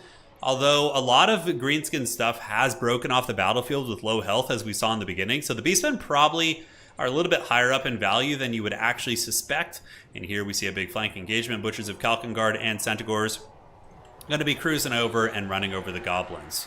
Big macro look at everything. Looking at objective number 1, it is firmly held by the Beastmen. A couple Greenskins tried their best to get over here and grab this, but it was not enough. Objective number 2 is being held by the Beastmen also, but 2 fresh units of Savage Orcs with the Wog. They've arrived to the middle objective, and some big Orc Warboy Biggins might be able to wrestle this from them. It's going to be tough. Probably not. what's going to happen is the Ungor Raiders are going to get their bearings again, and they're just going to shoot these Savage Orc Biggins to pieces. These are Savage Orc Biggins. These guys are lawnmowers against big targets. Like, if they're allowed to stay in sustained combat unimpeded against these Centaurs, it's going to be a massacre. But, you know, Big Beast is a very solid player. He's going to have great threat recognition. He sees the threat there. He gets all of his archers online, and those Savage Orcs are basically going to be getting put in the trash can. And now back here, we do see the Greenskins holding onto the point, but not looking great for them. A lot of mobility. Even these very tattered Centaurs are holding back a ton of this army. And those Butchers are just such an issue, man. They have not... They're at like no health, but they've just been grinding this whole time. And even still, they're going to put up a good fight on their deathbed here against these Butchers. Or excuse me, against these Boar Boys. Here they come. Back objective held by the Greenskins. Couple Centaurs with great opens trying to get through these Savage Orcs. Not going to be a good time for them for sure. But yeah, completely backbreaking in the middle. We do see the Savage Orc Boar Boy Biggins that were just called in. A fairly expensive unit being massacred by all that cheap focus fire from those Ungor Raiders. Again, proving why they're one of the most cost-effective units here in the game. So moving across here, we do get Gore Herds as well as more Gore Herds and Centaurs with great opens, finishing off the remnants of those Savage Orcs, heading to the back objective here. Greenskins looking like they're on the back foot, and it looks like, ladies and gentlemen, Big Bees might be coming out to a very strong Game 1 victory in this best-of-5 final. All right. Yeah, Butchers are a very good unit. It looks like are they not broken yet? Oh my god, they're still going. It's not like they got crazy value or anything. I mean, it's probably, yeah, about paying. They cost 1,700. But like the fact that they've been able to endure all this and still just sit around causing terror and routing off units is pretty nuts. They are hands down one of the best units there. Very, very nasty stuff. So Gore Herds are cruising up here towards objective number 3. And we see Malagor just scouting about, and something wicked comes his way. Does he have that ability, the leadership one? I actually think it's pretty good. A lot of Beastmen players will cut it, but I get a 4 leadership and an aura. It can be decent. That can be the difference between a unit, you know, breaking and not breaking, right? So objective 3, going to be flipping to the Beastmen, and I think Lord Chicken is a veteran enough player to know that he's probably lost this game, and I suspect he's going to be tapping out here soon. A very good Savage conflict. You know, the value was close-ish. You know, it didn't really account for units routing off the battlefield. It doesn't, so that's kind of unfortunate. But this whole engagement over here on this side of the battlefield, it was just too much. He got wrecked in the beginning on that side flank, and then he was forced to overextend his main line. There was just too many little engagements that went in favor of the Beastmen with their mobility, and he just couldn't keep up with it. But yeah, Butchers were absolute monsters. Malagor was good as always. Ungor Raiders were MVPs, though. Even though their value wasn't insane, they melted so many units of Savage Orcs and really softened them up for other units in the army. I can't help but think the Lord choice wasn't great for Lord Chicken. I think that was one of the weaknesses. The Curse of a Bad Moon, I don't really see its application here. I personally think going with Azag and using Spirit Leech and or Buna would be better. Probably just Spirit Leech, to be fair, or Buna. I mean, they're both viable spells, but using something like that would have been better. Yeah, it's just the Lord choice felt like a big weakness for Lord Chicken. Also, those flank engagements getting outmaneuvered and just getting 2v1 and losing those 2 Boar Boy Biggins, not a cheap unit at all in the beginning, was way, way, way too much to lose. But yeah, GG well played to those mighty champions, ladies and gentlemen. And now let us update Game 1 here in the finals, and that is going to be Big Bees up in the series. Now let us see how he is going to do as we move into our next games. And once again, here are the brackets. We have Big Bees and Lord Chicken Feed in the grand finals, dueling it out to see who's going to be winning that 1,000-pound prize. All right. Yeah, the Goblin Shaman, you know, he is cheap. He allows you to go very wide. Maybe like Vindictive Glare to just snipe like Butchers of Kalkengard or something and kill the models. I just felt like the magic selection too is a little bit suboptimal, but you know, I don't really know. Greenskins don't play them super often, so it's certainly one of my weaker points, but yeah, just my 2 cents. All right, so let's get our next match loaded up here. Certainly a good Game 1 there. All right, let me go ahead and do this. Oh, all right. There's some crazy chihuahua barking out there. Hang on a sec. Let me just make sure my dog didn't get out there.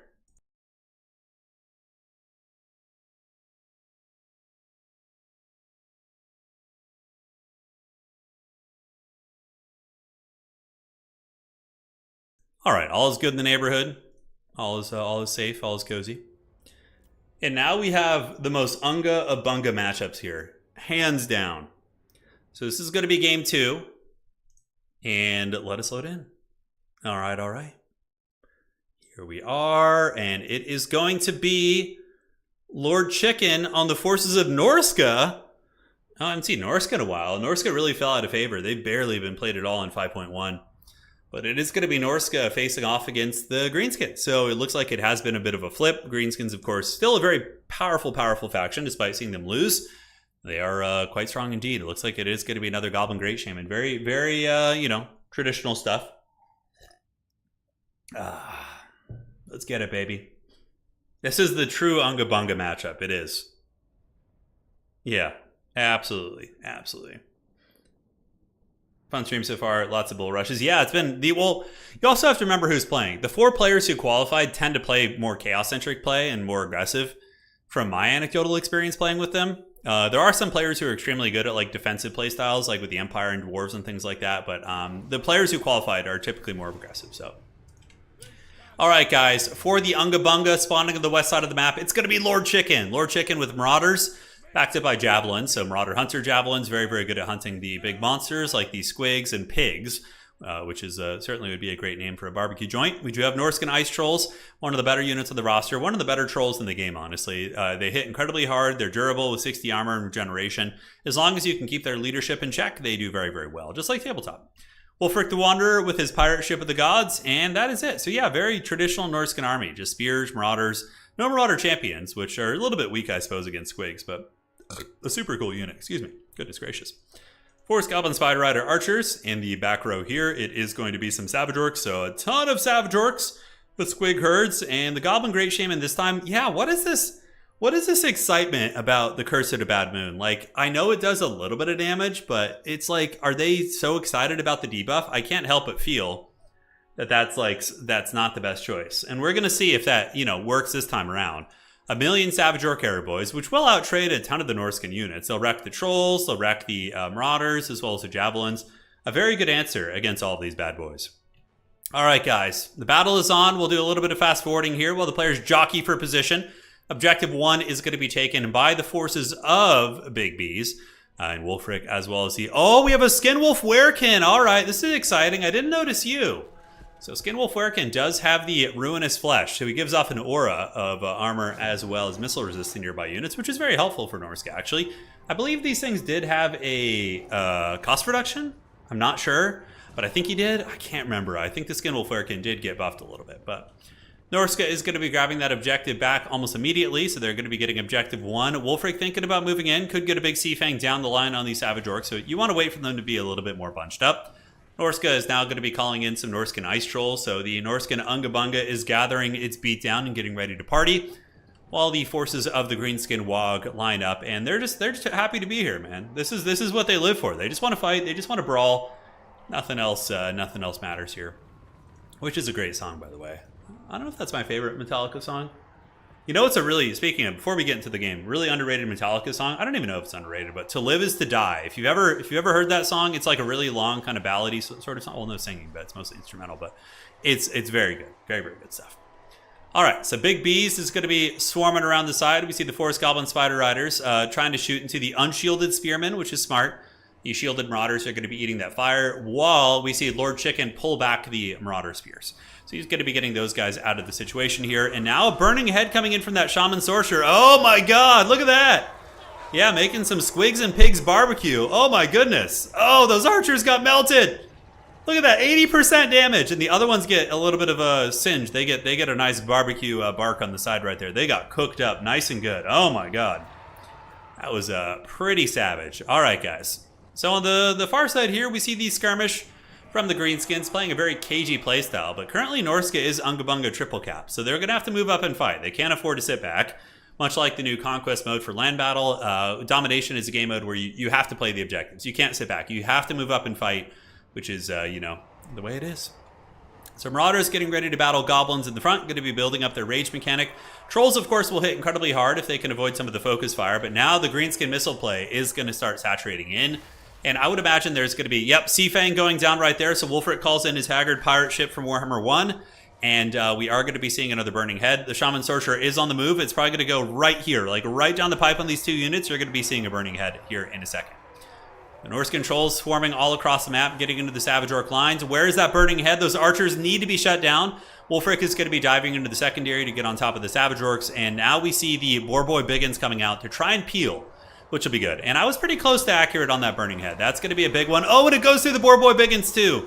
It's going to be cooking those guys a little bit, but those archers get absolutely roasted. Beautiful magic usage as Kurt said, a Bad Moon goes down, which of course does apply Dynasty Curse.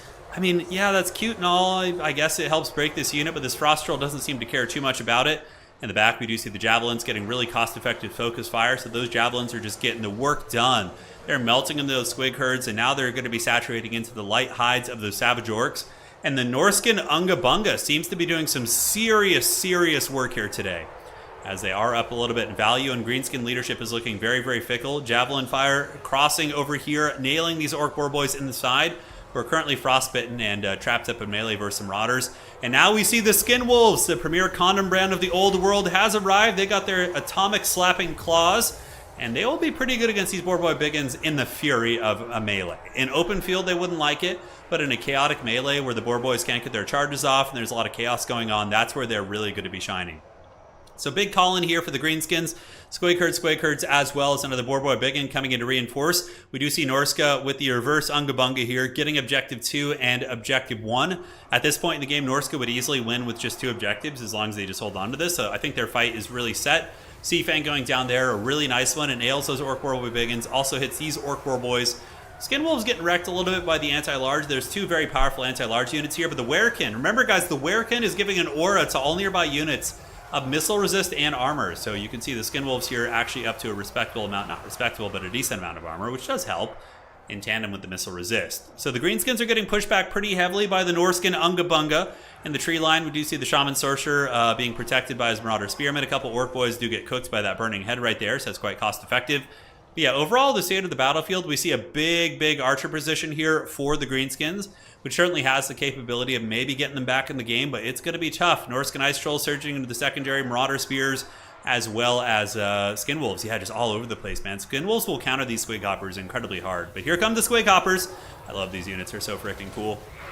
I played in an Old World tabletop tournament. Would have been, what, 2 weeks ago? And I managed to get first place in the tournament with my, what was I playing? Tomb Kings. And the prize for the tournament was a starter box, and I actually ended up getting a Night Goblin starter box for that. So I have a starter box with Night Goblins, Trolls, and yeah, it's super awesome. Excited to get that going, but comes with some Squig Hoppers too. But yeah, Norska looking to be in a commanding position. We see the Greenskins just getting pushed back on pretty much every front. Skin Wolf Werekin and Marauders, as well as Marauder Spears and Wolfric, all in very good shape. Here in the trees, we see the Skin Wolves ripping apart the flank assets, Marauder Spears screening out any threats. And once again, we've had really decisive games today. Really decisive. Not too many games have been super back and forth, but you know, it happens. And here we see the little wolf character, the Goblin Great Shaman, is going to be getting routed. The Skin Wolf Werekin, I did not think we would be seeing this bad boy doing it. So here he comes. And yeah, rad to see him. I mean, the Werekins were very good in Warhammer 1. Warhammer 2, they had a bit of time in the sun. But this is, you know, the pinnacle of competitive play. These are top 4, you know, some of the top 4 players in the world, right? At least as it pertains to that qualifier. And yeah, they're using a Skin Wolf Werekin to very good effect. He's very disruptive indeed. So here we have Marauder Horseman going to be advancing up. Skin Wolf Werekin holding back the remnants of the Greenskin Wog on this side. You could basically just ignore this point. Couple Marauder Horsemen trying to, you know, slowly grab this, but they don't need to. Norska can just hold on to objectives 1 and objectives 2, and they're going to have an extremely cozy time. And this Werekin, he's like, what's that Duran Duran song? Hungry Like the Wolf. Just imagine that song playing as this Skin Wolf Werekin is hunting down this haggard Goblin Shaman. He's probably going to run to a call-in, maybe a Boar Boy Biggin to try and catch the Werekin and Wolfric. But if you get that Goblin Shaman off the battlefield, oh my god, and it's so much better now, by the way. There's no more Lord Unsummoning in Domination mode. We finally got rid of it. Oh, I'm so happy about that. I cannot express how much better it is. But the Goblin Great Shaman, like, now you actually have to play the game. You can't just like magically teleport your Lord off the battlefield. So if you like let your Lord get beat up, you have to micro to protect it. So you see now that Big Bees is having to work to protect his Lord that he blundered. Whereas before you could just be like, no, I'm just going to unsummon it. It was such a stupid mechanic. I'm very happy that's gone. You need to be able to unsummon units to keep your army like refreshed and get reinforcements, but Lord Unsummoning was always really dumb. Yeah, he smells like he sounds. I'm on the hunt, I'm after you. That song's so good. I like that. It's a classic, man. I like 80s music a lot in general. It's fun. Although Duran Duran had a pretty big presence in the 90s too. Wasn't just 80s, right? I'm not crazy. But yeah, we see Wulfric the Wanderer. I mean, this is what he does in lore. He hunts down enemy champions and he talks smack while he's doing it. 83 speed. Wulfric is a little bit slower at... Oh, he's at 90 speed right now. Why is this... Oh, he's wounded. That's right. The wound profile slows you down by 10%. Oh, that's pretty funny. But here on the backside, we do see the Norskins starting to move over to this objective. Objective 2 is secured. Norska is getting very, very close to basically, you know, just passing him on points. And he's probably going to be able to get this capture point here as well. Marauder Horseman moving in. Norskin Ice Trolls. Remember, the Norskin Ice Trolls are perpetually healing. So over the course of this really long game, it's been 9 minutes, right? That's quite long. Although domination games usually on average are like between 10 and 12 minutes, I would say. Yeah, they're going to be healing the entire time, which is crazy strong. Wulfric is very close to getting his prize. He's been hunting down this little goblin with a full chub here. Currently for 4,644 HP, looking mighty healthy, 490 weapon strength. Goblin Great Shaman is in danger. Skinwolf Werkin battling Swamp Fangs. Awesome troll unit. One of the better troll units in the game because they do cause terror, which means they're immune to being terror routed, which is very, very good. Well, I think it's a little too late. We got spears, we got skin wolves. There's just too many counters to the remnants of the Greenskin army here, which has just been fighting tooth and nail. Understandably, big bees. You know, this is a high stakes event. There's over 1,000 pounds, which is really big for Total War in prize money. And yeah, he's going to be seeing if he can squeak out anything, maybe catch his opponent making some mistakes. But I do not think so. Lord Chicken is a terrifying opponent. You know, I played him several times in tournaments as well. It's just kind of off stream. I played with him a little bit. He's very, very good. So yeah, it's going to be tough to pull this one back against him here. But clearly, both are very good players. You know, Big Beast was able to absolutely dominate in game one with insane Beastmen play. And now we see Lord Chicken potentially getting revenge here. And Curse of the Bad Moon, that's a good Curse of the Bad Moon. But Burning Head showing it's the king of DPS spells as it once again cooks that Greenskin army, breaks their leadership. Oh my god, and it keeps going into the other Savage Orcs. Oh, that was such a good shot by Lord Chicken. Oh man, brutal. And that is going to be ending the game, ladies and gentlemen. GG, well played. That is game 2. And it looks like for once, we have a contested series today. All right. I remember we had some old Everchosens back in the day, and this is basically the continuation of Everchosen, this one.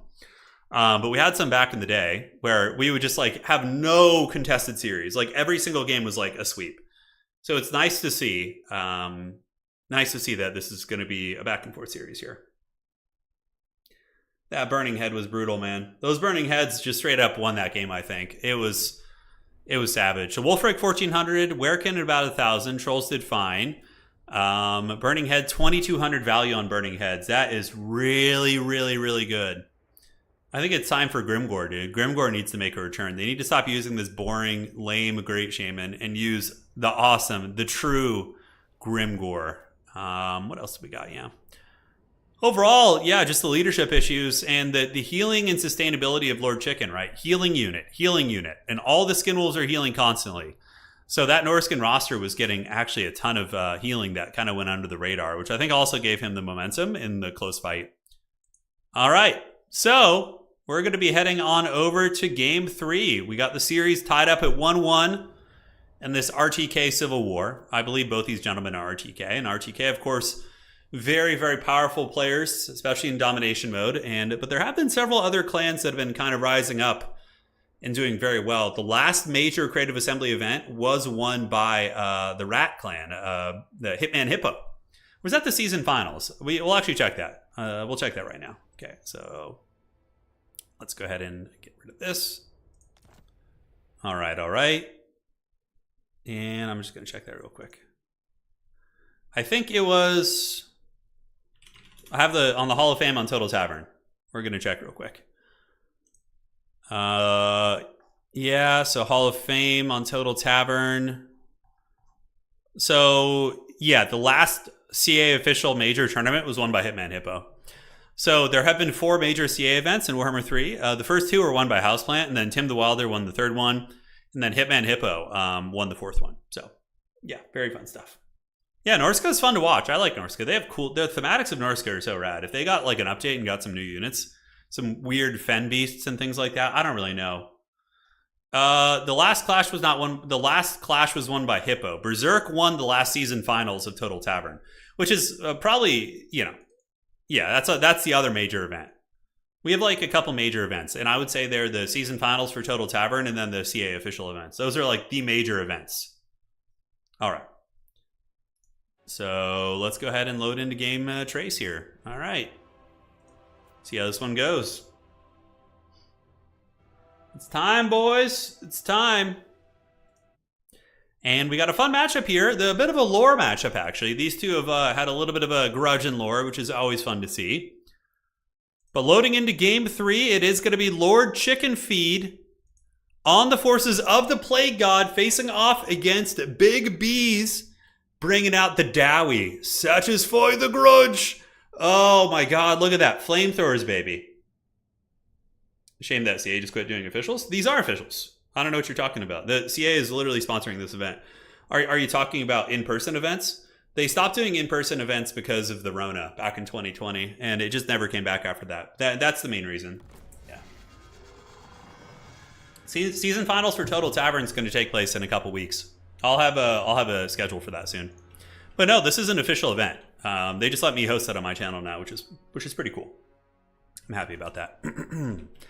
All right, guys, taking a look over here at the forces of the Dowie. It is going to be Big Bees with Iron Breakers, Longbeards, an extremely Chad build, backed up by Iron Drakes as well. Pumping their short legs as they move across the map. It is also going to be a Demon Slayer. So Demon Slayer is good here. There's plenty of large threats in the Nurgle roster. Sometimes you'll see greater demons, probably not against dwarves, but at least you're going to see Plague Toads. So the Demon Slayer is a very, very cool choice. Blasting charges over here on the side, and that is it. So extremely elite Longbeards, Iron Breakers, and Iron Drakes. Now looking at the Nurgle army, it is going to be an unholy legion of Nurgle infantry, so they're swarming, and that's Nurgle's whole thing anyways. In tabletop, you know, not in Old World it's different, but like traditionally, thematically, in like 40k, Nurgle is all about like just swarming you with like, you know, tanky stuff. That's going to be Marauders, it's going to be Plague Toads, although I'm talking from the perspective of 8th edition and 9th edition, so I suppose things are a little bit different now. But yeah, just a ton of great weapons and Plague Toads. Makes sense. Chaos Sorcerer of Nurgle is going to be rocking the Stream of Corruption, so he's going to be looking to roast some of the Dwarven units using Stream of Corruption. And he does do some damage to the Iron Breakers here, nothing too serious, but Dwarves are just going to be getting ready to weather the storm, as they do call in some Dowie warriors to move up and try and contest Objective 2. And since they're just getting their bearings here, we can do a little bit of fast forwarding, which is a really, really nice feature here while the game gets going. So yeah, players are fighting over the objectives, and Nurgle is going to be going for a big swarm around the side. So you can see they got their great weapons, and they're basically just trying to envelop the Dwarves and prepare for one Alpha Strike, but it's not going to be easy. This Dwarven formation is looking pretty good, and I am super excited to see the Iron Drakes in action.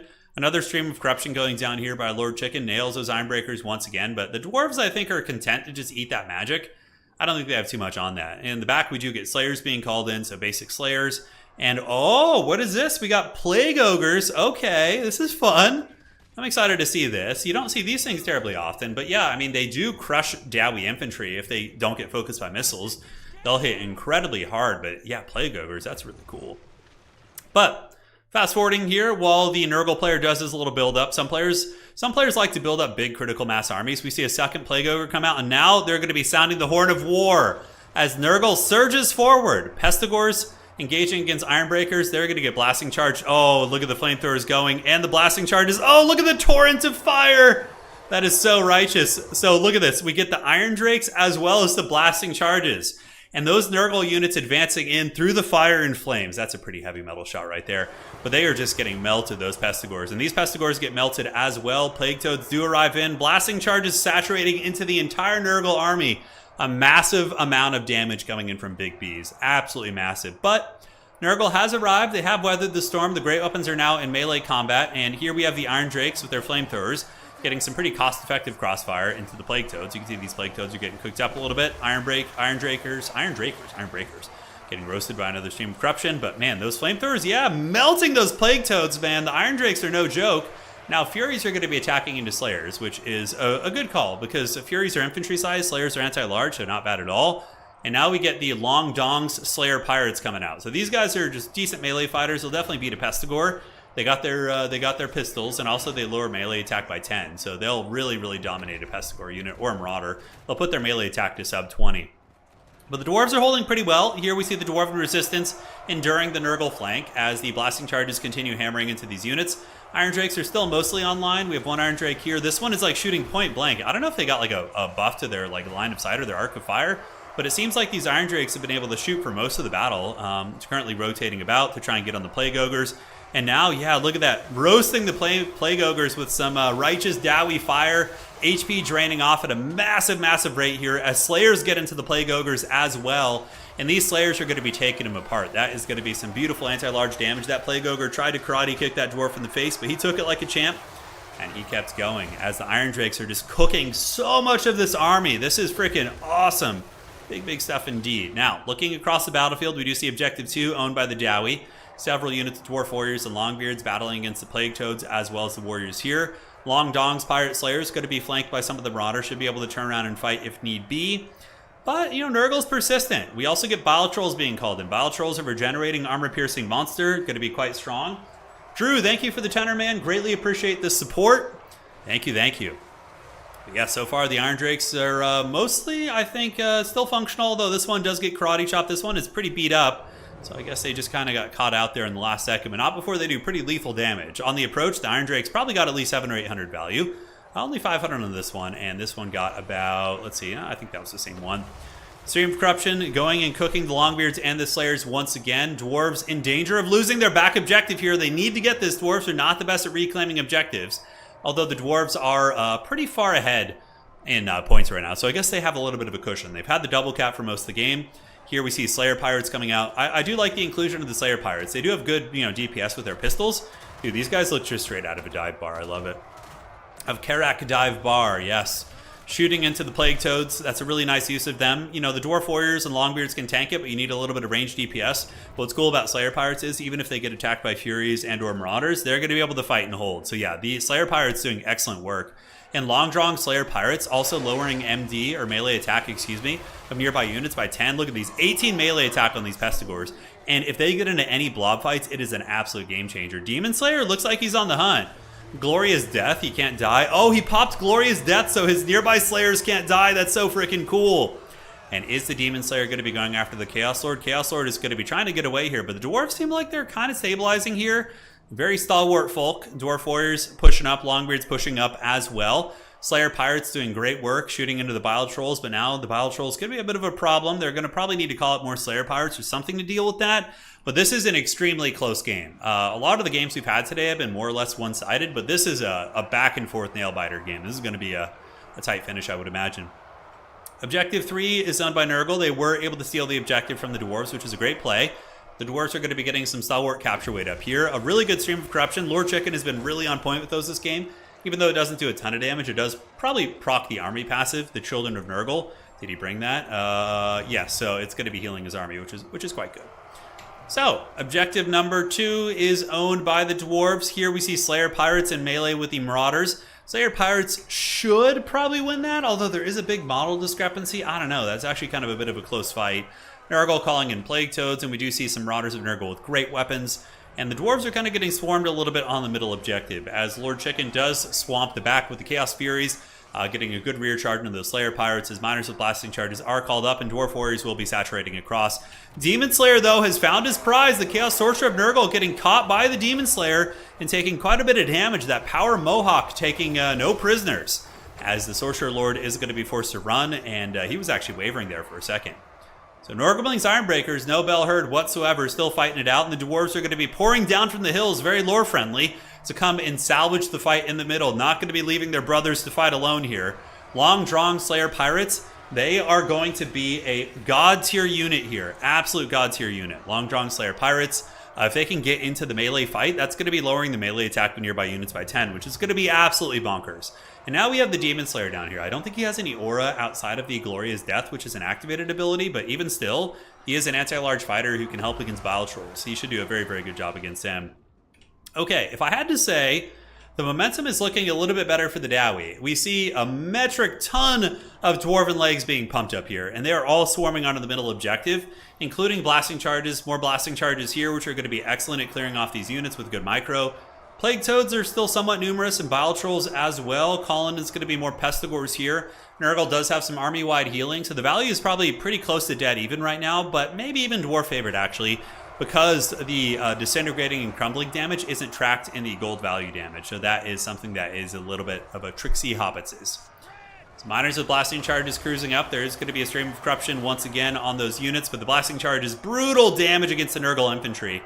And there's plenty more where that came from. Also, we still get some Iron Drakes. These Iron Drakes haven't heard any bell, and they're going to be nuking into the Pestigores. And even having like just 4 Iron Drakes, even 1 Iron Drake here is going to be extremely good because that's going to be tanking the leadership of units, right? Long Dong Slayer Pirates, Unbreakable, providing -10 melee attack to all these Nurgle units. It's going to make Nurgle trade so badly in this blob. Lowering that melee attack by 10 is pretty disgusting.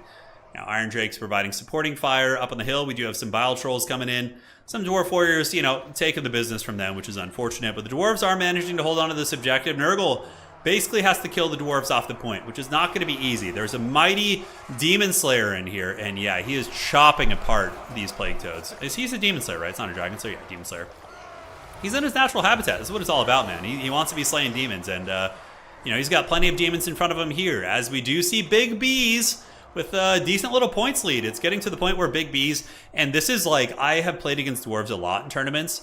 One of the worst feelings ever is when the Dwarves get enough points to win on one objective, because they're so good at hunkering down on one back point with insane leadership and armor, that even if Nurgle manages to win this middle fight, the fact that the Dwarves can hunker down on objective 3 close to their spawn, where they don't have to waddle, you know, to get to the point. They don't have to waddle too far. That's just insanely good. And now the Dowie are probably just going to be crushing through the fight here. We see the Demon Slayer and just legions of Longbeards with the melee attack debuff. Although there is a lot of Great Weapon Punch here. Is that going to be enough? Long Drong's Pirate Slayers moving in. That's going to be debuffing. And look, the Iron Drakes are still cooking. And several units are getting burnt, right? So the Marauders are having a leadership penalty. These Marauders are.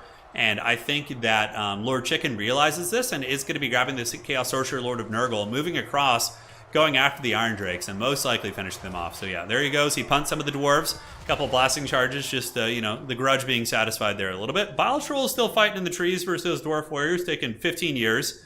And now we get a Dragon Slayer coming out. All right, let's get it.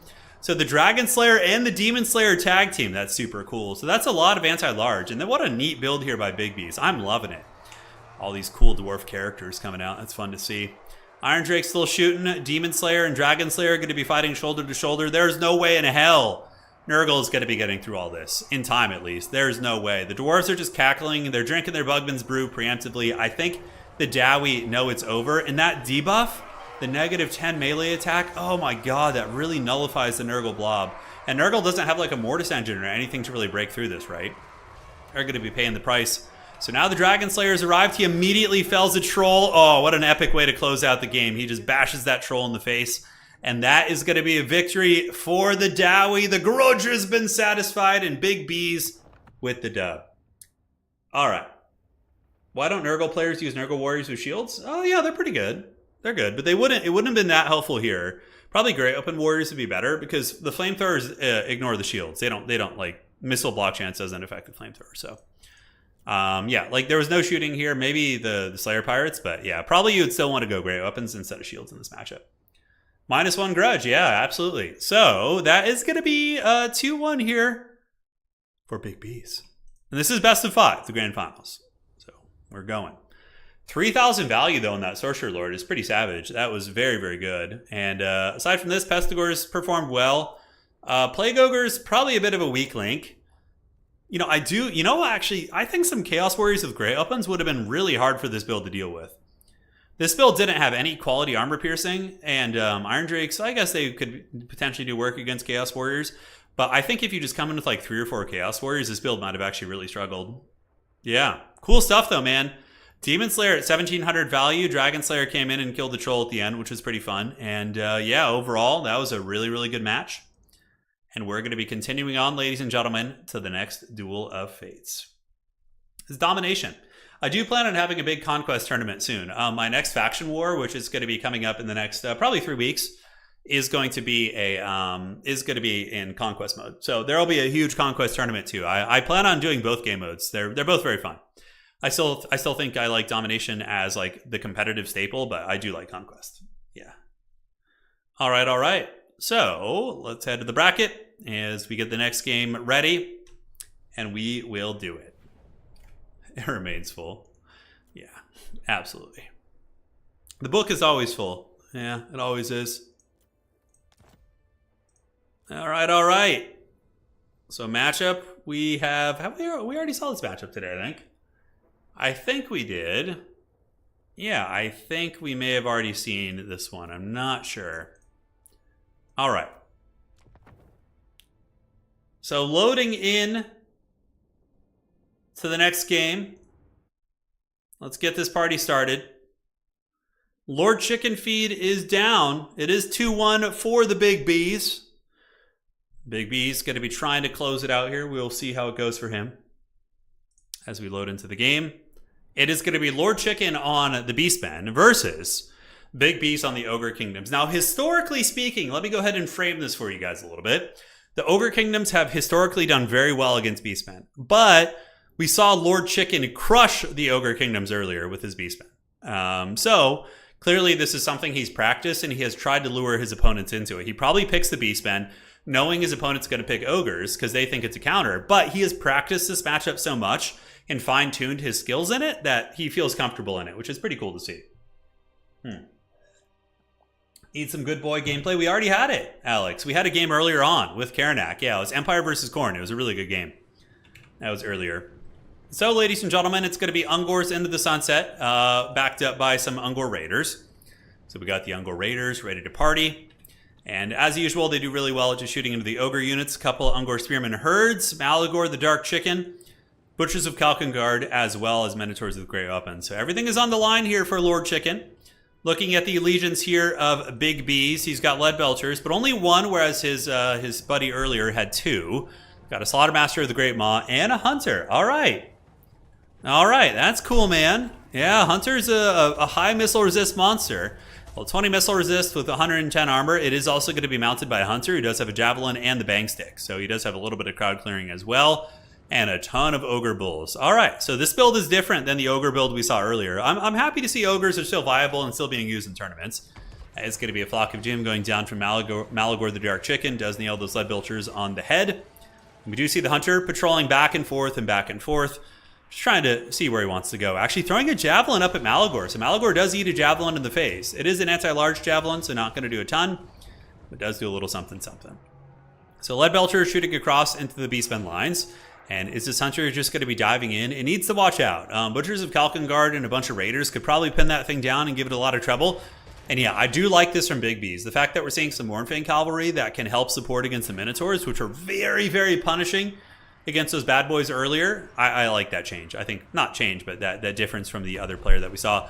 Beautiful Flock of Doom, man. Lord Chicken, very, very good with these Flock of Dooms. He does nail those Ogre Bulls, so they get tagged pretty good and square right there. As the Butchers of Kalkengard thinking about jumping in here. Maybe the Noblar Trappers, if they can get their Ninja Stars into the Butchers of Kalkengard, that'd be pretty sweet. And now the Stonehorn Hunter moves in, but it's going to be countercharged pretty quickly by those Minotaurs. They immediately saw the intent there, and I would suspect that all the Ungor Raiders, are probably going to start shooting into that thing. We'll have to see. Counterpunch coming in from the Mournfang Cavalry as well. So the Mournfang Cav do punch into the Butchers of Kalkengard, but Lord Chicken and his Butchers here holding pretty firm. Meanwhile, on the other side, not a good engagement. Ogre Bulls engaging directly into Minotaurs with Great Weapons. Dismember going down. Trying to slow those Minotaurs. Not a bad idea, I suppose, if they're going to be trying to run away from the Noblar Trappers and some of the other missiles. But yeah, it's looking very, very tough here. Overall, the Beastmen are doing kind of what they did earlier, a little bit, crushing through the front line. Although value is favored up for the Ogre Kingdoms, but we saw that happen earlier as well. So objectives, we do see objective number 3 being owned by the Beastmen, objective 2 being owned by the Beastmen, and objective 1 being owned by the Beastmen as well. So the Ogres are the ones trying to push up and take the initiative here. The Mournfang Cavalry getting a fat Troll Guts, which is a really, really nice play. That's going to be giving them some sustainability to help fight against the Butchers of Kalkengard, as well as he's flanking Minotaurs with Great Weapons, which could be a relatively big problem for them. There is also a Slaughtermaster in here. Massacre is activated. Mournfang Cavalry, though, are taking so much damage. You have the Butchers, you have the anti-large Minos, and then also there were some Spear units there as well. And despite that fat Troll Guts, we do see the Mournfang Cavalry getting broken right there. So that is a very, very tough one for the Ogre Kingdoms. Looking across, we see the old Hunter still in good shape. It looks like it's causing some terror routes where it goes. You can see terror route on the Ungol Raiders. Going to be cruising up here for a bruising, trying to break through the Beastmen spear lines, but more Minotaurs with Grey Weapons coming down from the hill right here, trying to pursue the Hunter, and maybe they are going to be able to get those. But this is really kind of the epicenter of action over here, so we will focus on this for now. Nalbar Trappers, kind of the Ungol Raiders of the roster, getting respectable damage here against Minotaurs with Grey Weapons. Slaughtermaster is trying to take him on head on, which is a very, very dodgy fight. Even though the Slaughtermaster is a respectable fighter, these Minotaurs are very, very powerful. I'm probably not going to want to be staying there for too long. A couple Centaurs coming around for the Beastmen. I would imagine they're going to be luring or trying to lure around the side, maybe pull something out and charge those Noblar Trappers, but instead they actually intercept the Mournfang Cavalry. That was such a good play there by Lord Chicken. He uses the Centaurs to break the charging momentum, kill the charge bonus of the Mournfang Cavalry, and then he countercharges them with his own Minotaurs. So the Minotaurs have arrived in. They're going to start taking some of these boys to the club, and that is going to be some big damage and probably the end of those Mournfang. More Centaurs coming in as well, counterpunching the superior mobility of the Beastmen, really, really showing through today as the fighting over here on the side continues to favor the Beastmen. But we do see the Ogre Kingdoms up in value. And remember, they do have access to healing, but the Ogres are really, really stuffed out on objectives. They haven't been able to get a single objective so far, so they're going to need to do that. And when they have to start desperately playing the objectives is when the Beastmen mobility can really shine, because it can pick things off and cause quite a bit of havoc. Now, Stonehorn Hunter up here, I would have liked to have seen the Stonehorn Hunter over here. I think having his terror-causing anti-large, monsters presence would have been very big for some of these clutch fights. Oh no, this could be a potential throw here. We see Big B's. His Slaughtermaster gets caught out in the open. He does get a Troll Guts on himself, but if he gets killed and or surrounded here, that's probably going to spell doom for the Ogre Kingdoms. Leadership penalty, no more Lord Unsummoning nonsense, and on top of that, that's your Mage gone too. So it's kind of similar. If you played old world tabletop Warhammer Fantasy, it's like losing your Mage is one of the worst feelings ever, because your opponent can then cast freely, and on top of that, like, you lose all your magic, which is a huge aspect of the game, right? But yeah, Slaughtermaster, he's shaken and stirred. That Troll Guts did heal him enough to be stable, but he is still surrounded by some very, very dangerous units. Objective 1 is in flux, but it looks like it is going to be stabilized by the Beastmen, as the Minotaurs with Grey Weapons are going to be hunting down this Hunter right here, and counterpunching Saber-Tusk back, that's not a bad choice. Granted, the Minotaurs with Grey Weapons will still crush the Saber-Tusk pretty decisively in combat. Hunter moving in, going to be trying to terror route some of these Beastmen off, and somehow Palpatine has returned. The Slaughtermaster has found a way to live. He's running on his old peg leg. He's going to be trying to get away from this engagement here, but he is swarmed by those Centaurs, getting a bit of a full surround right there. And now his HP is plummeting. Those set Centaur DPS with Malagor. Malagor is no slouch in combat. People often laugh at him, call him the flying peacock of chaos, but he is a good fighter. 55 and 400 weapon strength is no joke. Slaughtermaster, his back is broken. And with that, I think the momentum of the Ogre Kingdoms could also be broken. I mean, the only thing they really have to fight is the Hunter and maybe a couple Ogre Bulls here and there. The Slaughtermaster maybe could have gotten some momentum going with some heals, but I do think that the Beastmen have once again taken over the game. Although Ogre's getting a little sneaky here on the backside. Probably going to be able to objective number 3, unless maybe a call out of some Centaurs here from Lord Chicken. But Lord Chicken showing that, like, this matchup, I think last season this was a massively favored matchup for Beastmen. I'm talking like 70-30, but not for Beastmen, excuse me, for Ogres. But obviously Lord Chicken is ready for this matchup. He is trained in it. It has been one of his big victory conditions in today's tournament so far. And he, this is a do or die game for Lord Chicken here. Lord Chicken dives in with Malagor the Dark Chicken, very aptly fitting his persona. The Lead Belchers get shut down. The Hunter is like still powerful and on the board, but it's not going to be able to do enough. A couple of Chaos Warhounds moving in. Squigs and Pigs! Thanks for becoming a channel member. I love it. Great name, dude. Yes. That's hilarious. So yeah, running Slaughtermaster, 198 HP. He's probably going to be killed. The Hounds are going to get him. They were dismembered for a second, but they're going to swarm.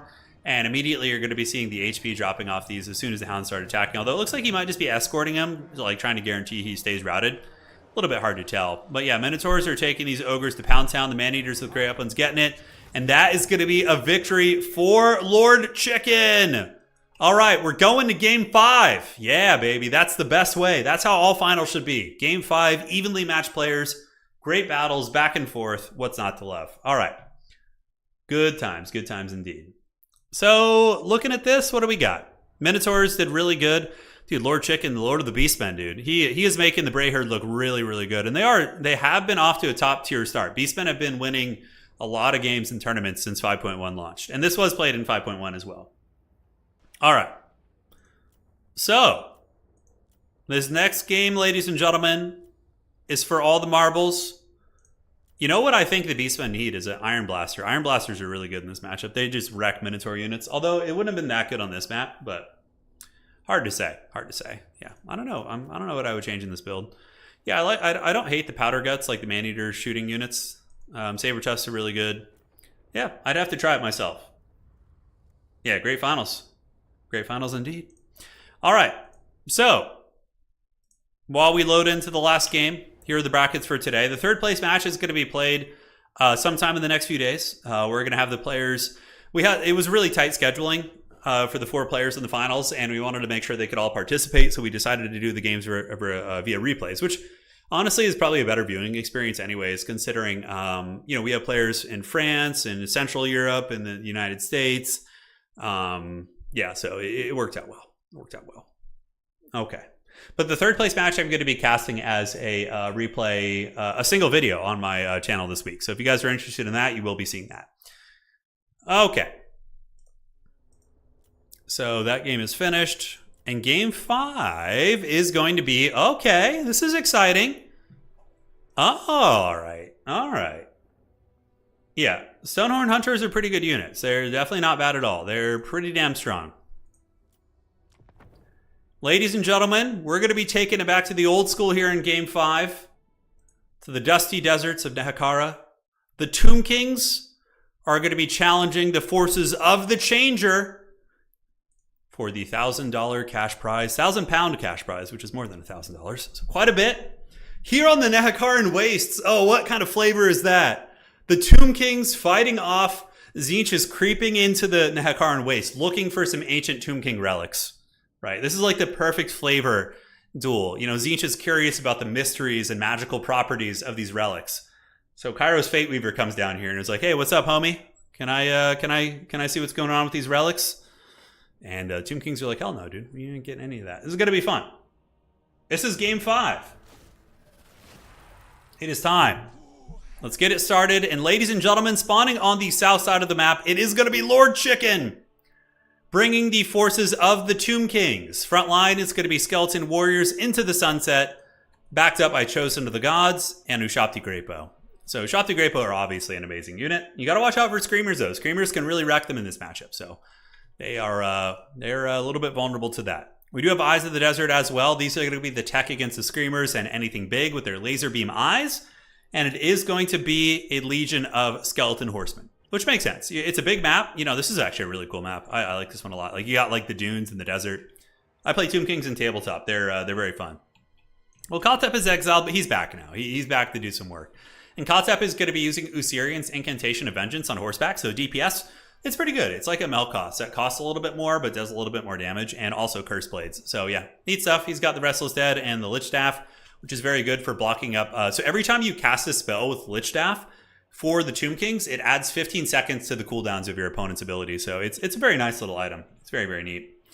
And yeah, Skeleton Horseman Archers, and that's it. Now looking at the legendary Big B's. Man, Big B's playing like an absolute champ today as well. I mean, he has been a beast. He's been playing competitive domination for a long time, but this is one of the first seasons where I've really seen him really, last season, really crushing it. And here he is in the grand finals of a major tournament, right? So pretty exciting to see. But we got Zangors and Vanguard deployment all up on here. So the Zangors is going to be grabbing those, Marauders, Pink Horrors, as well as Chromatic Abominations. So pretty standard army, using the good quality Tzeentchian infantry. Just chaff with pinks to provide a little bit of fire range damage against the light armor of the Tomb Kings. What's not to love? And the Lord is going to be Kairos Fateweaver. He can see the past, he can see the future, but he cannot see the present. So he's not sure how this one's going to go down. And he's got Tzeentch's Firestorm, a good ability. Can be good, as well as Blue Fire, to snipe a multitude of targets. Now, the Tomb Kings are going to be calling in Nehekara Warriors to come and defend the ancient sacred grounds of the Tomb Kings. Not going to be letting their lands fall into the hands of the villainous Changer, or will they? Or will Tzeentch get all the artifacts, all the goodies, all the relics, and claim victory? Find out. So, Objective 3 owned by Tzeentch, Objective 2 owned by Tzeentch, Horsemen doing a little bit of skirmishing. Tomb Kings are very ponderous. A little bit slow to get going up on the objectives, but they will get there eventually. And their Skeleton Horsemen doing some work, poking Kairos, keeping him honest. And now we see a blue fire coming down. So the blue fire going to be cooking into the Chosen of the Gods. And it does nail a couple of those guys. Doesn't kill any models, but the Chosen of the Gods will be getting up on the high ground here. Ushabti Great Bows are awesome. I use them in tabletop. In my tournament list, I usually use 4 of them. They're very good models. Very good at killing big things.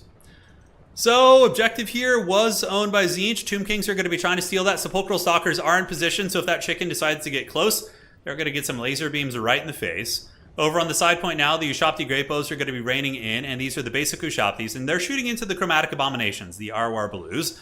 We see another blue fire coming in from Tzeentch on top of the Chosen of the Gods, who are shooting into the Sour Guts. And the firepower of the Tomb Kings is now being fully unleashed, as I would imagine the Legions will be moving up shortly. Oh, Chariots! Oh, I love this. This is so flavorful. And we're in the Nehakaran Wastes, and you just see the Tomb Kings Chariots rolling in the desert sunset. That is so cool. Oh, I love it. The flavor of this finals is perfect. It is perfect. But they're going to be rolling up, and I'm really curious to see. Chariots did get buffed this patch. They're pretty good now. I've been having some success using Chariot characters and all sorts of goodness. Chromatic Abomination's getting very low. Chosen of the Gods shooting into what? Looks like they're going to be pulling back as they do get slapped with another blue fire right there. Furies are the call-in for the forces of the Changer. And where are they going to be going? Are they going to be going after the Ushabti Great Bows? Are they going to be going after the Chariots? We will have to find out. So the Chariot's going to be swooping down from the high ground, looking to descend onto the Zangors here. And where are they going to go? Are they going to take the charge? Yeah, it's going to be a bit of a weird charge because the skeletons are in the way. And I don't know if they're chariot runners, but yeah, they make impact. And yeah, it actually tears through that unit, does some respectable damage. And as long as you keep pulling them through, yeah, that's not bad at all. Those Angors do get melted up. Usirian's Incantation of Vengeance being used to kill Furies, and Sepulchral Stalkers also shooting with their laser beam arms. I wish they were that good in tabletop, but sadly, Sepulchral Stalkers are like the worst unit in tabletop. For Tomb Kings, they're awful.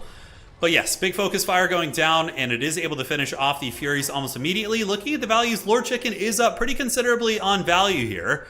On the side, Zangors are bullying the Skeleton Warriors, but there's another Skeleton Spearman waiting there. While the Ushabti Great Bows continue shooting into the Chromatic Abominations, trying to finish off those Arwar Blues. Here, a nice play. Very, very good stuff here from Big Bees. He uses his Furies to kill the very vulnerable Horsemen, while more Furies and Centaurs of Tzeentch are going to be descending out, looking to find some openings. So Centaurs of Tzeentch will absolutely crush Ushabti in melee if they can get to them.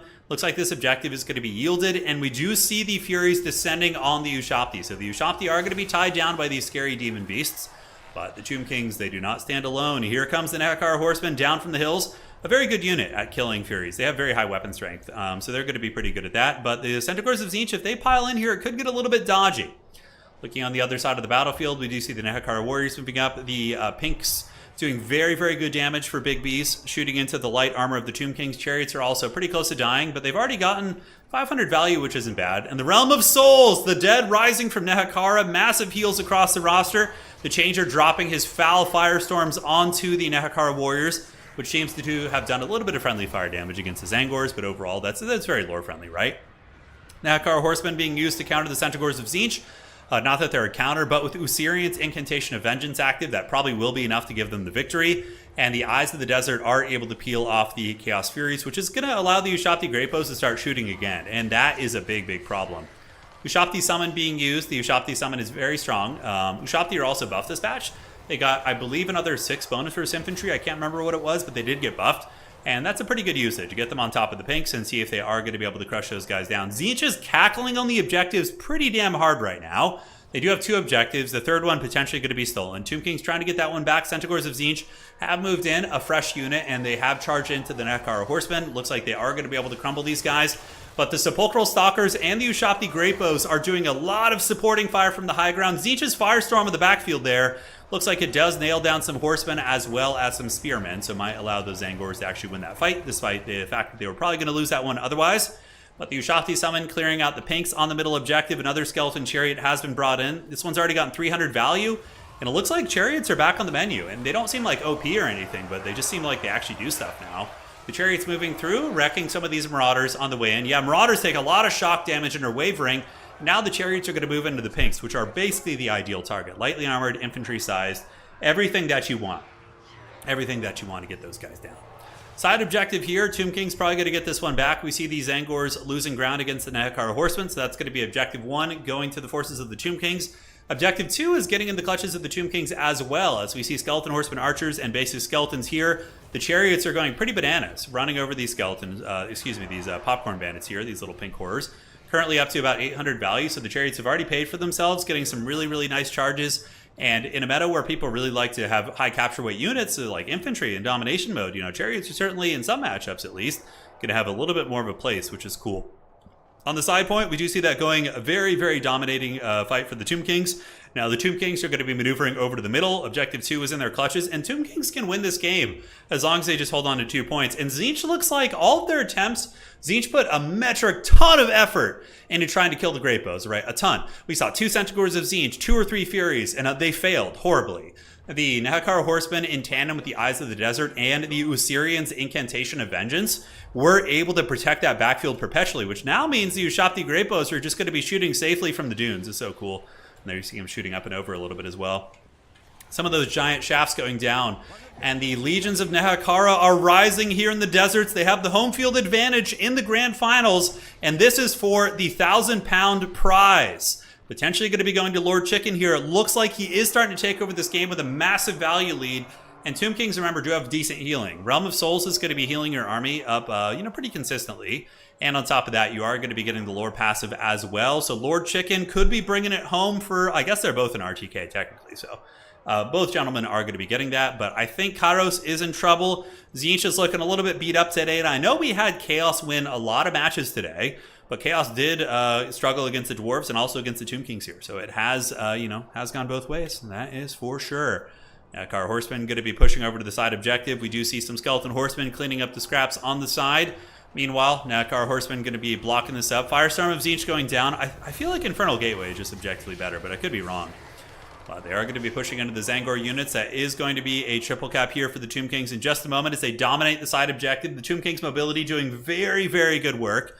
And they take control of this. More chariots being called in, which makes sense. It's going to be probably a lot of infantry being called in for the forces of the Changer. Okay, it looks like Centaurs of Tzeentch. Ushabti Great Bows I still think have pretty good ammo. Let's go ahead and double check. Ushabti Great Bow here has ammunition. I think the other one might have been unsummoned and or, I don't think destroyed, but hard to tell. So Centaurs get a beautiful charge into the Eyes of the Desert. Eyes of the Desert do have charge defense though, and they do also have the anti-large halberd. So if they're going to be fighting anything, I suppose it's a decent little fight for them. And yeah, the Centaurs do get repelled. Countercharge coming in from the Nehekara Horsemen. Going to be then countercharged by the Zangors. And that was a nice little Gaze of Fate. Kind of breaks the charge of those Nehekara Horsemen. Centaurs of Tzeentch going to be taking this fight, but it's going to be a win for the Centaurs, but they'll take some L's too. It's like Nehekara Horsemen are very, very stalwart, and they don't break. They do not break. So Ushabti Great Bows have their sights set on the Centaurs of Tzeentch. Going to be another flanking charge. Some sort of witchcraft is going to be going down here. Usirian's Incantation of the Desert. Yes, or of the Vengeance, sorry, no, of the Desert, close enough. But the Desert rises up and grabs the Centaurs of Tzeentch, dragging them into the sands. Certainly claiming its vengeance for the wrongs done to them by, I guess, Nagash, I suppose. Yeah, it is what it is. So, Eyes of the Desert shooting away. We see the Chaos Furies here coming in to try and help, but they're simply going to be melted. Centaurs of Tzeentch getting bunker busted, and a massive, massive value lead here for Lord Chicken in the grand finals. And it looks like he might be able to close out this tournament with the Tomb Kings. Very cool to see. Very, very cool. Sour Guts here getting melted down. A lot of archers and Ushabti Great Bows shooting where they can. Nehekara Warriors probably will be able to defeat the Zangors. They do have that bonus for its infantry and a lot of numbers. And speaking of chickens, this one's in trouble. It is getting nailed by the Eyes of the Desert. They're doing big damage, and we could see Kairos Fateweaver potentially crumbling here if he stays close. But it looks like he's going to be flying away, which is very lore-friendly, right? To be fleeing the scene, and he is going to be getting out of here for sure. Spirit, dude, I know you've been here forever, man. Been here since 15K subs. Crazy how big this channel's become and how far the multiplayer community has come. Thank you for the kind words, and on that note, congratulations to Lord Chicken. He is our Chaos Clash Community Clash champion. Let's get it. So that is a major tournament win for Lord Chicken, a huge accomplishment. He's going to be winning over 1,000 pounds in cash prizes, and big congratulations to Big B's as well, who will be winning a substantial prize. Let me actually read the prize chart out to you guys while we're here. So, yes, so 1,000 pounds for first. Big B's is going to be winning 500 pounds. And the third and fourth place match, which is going to be taking place this week on my channel, is going to be 250 pounds for third and 100 pounds for fourth. So if you just qualify for these events, you at least win 100 pounds, which is pretty cool. So yeah, man, that was a great tournament today. Some, very decisive games in the earlier rounds, but that finals was really good. And we got to see the Tomb Kings closing it out on the Nehekarn Waste, which I absolutely love. So congratulations to Lord Chicken. He has done it.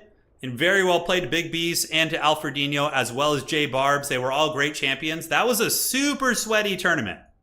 Let me show you guys what that tournament looked like, by the way. That was like an absolutely brutal tournament. Yes, this is an official CA sponsored tournament. Yes, they are putting up all the prizes for the event. Yes. This is basically the continuation of the Ever Chosen. Yeah. All right, let me find the qualifier. It was a little ways ago, but I want to show you guys what they went through to get here. It was certainly not an easy one. All right, so special event qualifier. Yeah, all right. So here was the bracket. So let's switch over and take a look before we close things out here today. And there we are. All right, so this was the special event qualifier for this. And you can see a ton of people played. It was a very sweaty event, right? Like the best of the best were playing in this event. So if we look at, you just had to reach top 4. So Lord Chicken ended up winning the qualifier event, but he defeated J Barbs, he defeated Alfredinho, he defeated Leech Lord, another top tier player. He defeated Flamaster, who's also a very tough tournament player. He defeated Iskander, who's easily, typically around the top of the leaderboard as well. Lord Chicken had a killer's row of opponents to qualify for this event. And then he really, really proved that he belongs here. And Alfredinho as well. Alfredinho played super well. Taking a look at Alfredinho's history, he did lose to Lord Chicken at the round of 4 in the qualifier, but Alfredinho defeated Hlidden. He defeated Berserk, by the way. So Berserk was our season finalist, our champion of the last Total Tavern Finals, which is also one of the most competitive events we have, right? But Alfredinho, who is mainly a land battle player who plays Dom on the side, he came in and he beat Berserk 2-0 to qualify for this event. Beat him 2-0. Absolutely savage stuff, right? And yeah, so Alfredinho certainly, and then he had to play Dark Age Rush, Fistful, who's another really good player. Taking a look at the journey of J Barbs. J Barbs got to the finals of this event, but J Barbs actually defeated Big B's 2-1. Big B's was the individual who made it to the finals here. So this was the qualifier. He then had to beat, J Barbs beat Outer Region too. Outer Region is an insanely good player, right? Insanely good. Yeah, so you can see J Barbs, none of these players had an easy run. Big B's defeated House Cat of War, one of our top tier players. I mean, just insanely good stuff. So these guys definitely earned it. So congratulations to Lord Chicken Feed. We got to make his name extra big and powerful here. Oh, yeah, buddy. Let's go. And here we go. All right. GG, well played. By the way, if you guys enjoyed the stream, please do drop a like on the way out. We got 1,300 people here. If we could pump these numbers up to close to 1,000, that'd be sweet. The more support that these streams get, the more willing CA is going to be to do more of these events in the future. So that is greatly appreciated if you guys could help me pump those numbers before we go. And yeah. That's that. All right. Kendon, awesome games, Turin, doing the Lord's work for your casting. I'm excited to see how this meta... Yeah, the meta is going to be really fun. I'm excited to see how it shapes up, too. Right now, it's looking like we're seeing Beastmen and Wood Elves doing very well. Very, very well. Yeah. That is great. Graphics, I know. Fear it, dude. Fear it. All right, ladies and gentlemen, that is going to be it tonight. Take care of yourselves. I appreciate you all. We'll be back with some fun events coming up on the next couple months. Next couple weeks, we're going to have the Total Tavern Season 6 Grand Finals, which is another major event. And then on top of that, we're going to have a Faction War, which is going to be using the new Land Battle Capture Point game mode, which will be a lot of fun. So that'll be a great time. All right, guys, take care of yourselves. That's going to be it for today. Adios, Dovizendia. I appreciate you all. We'll see you around. And that is going to be it for tonight. Cheers and congratulations to Lord Chicken Feed.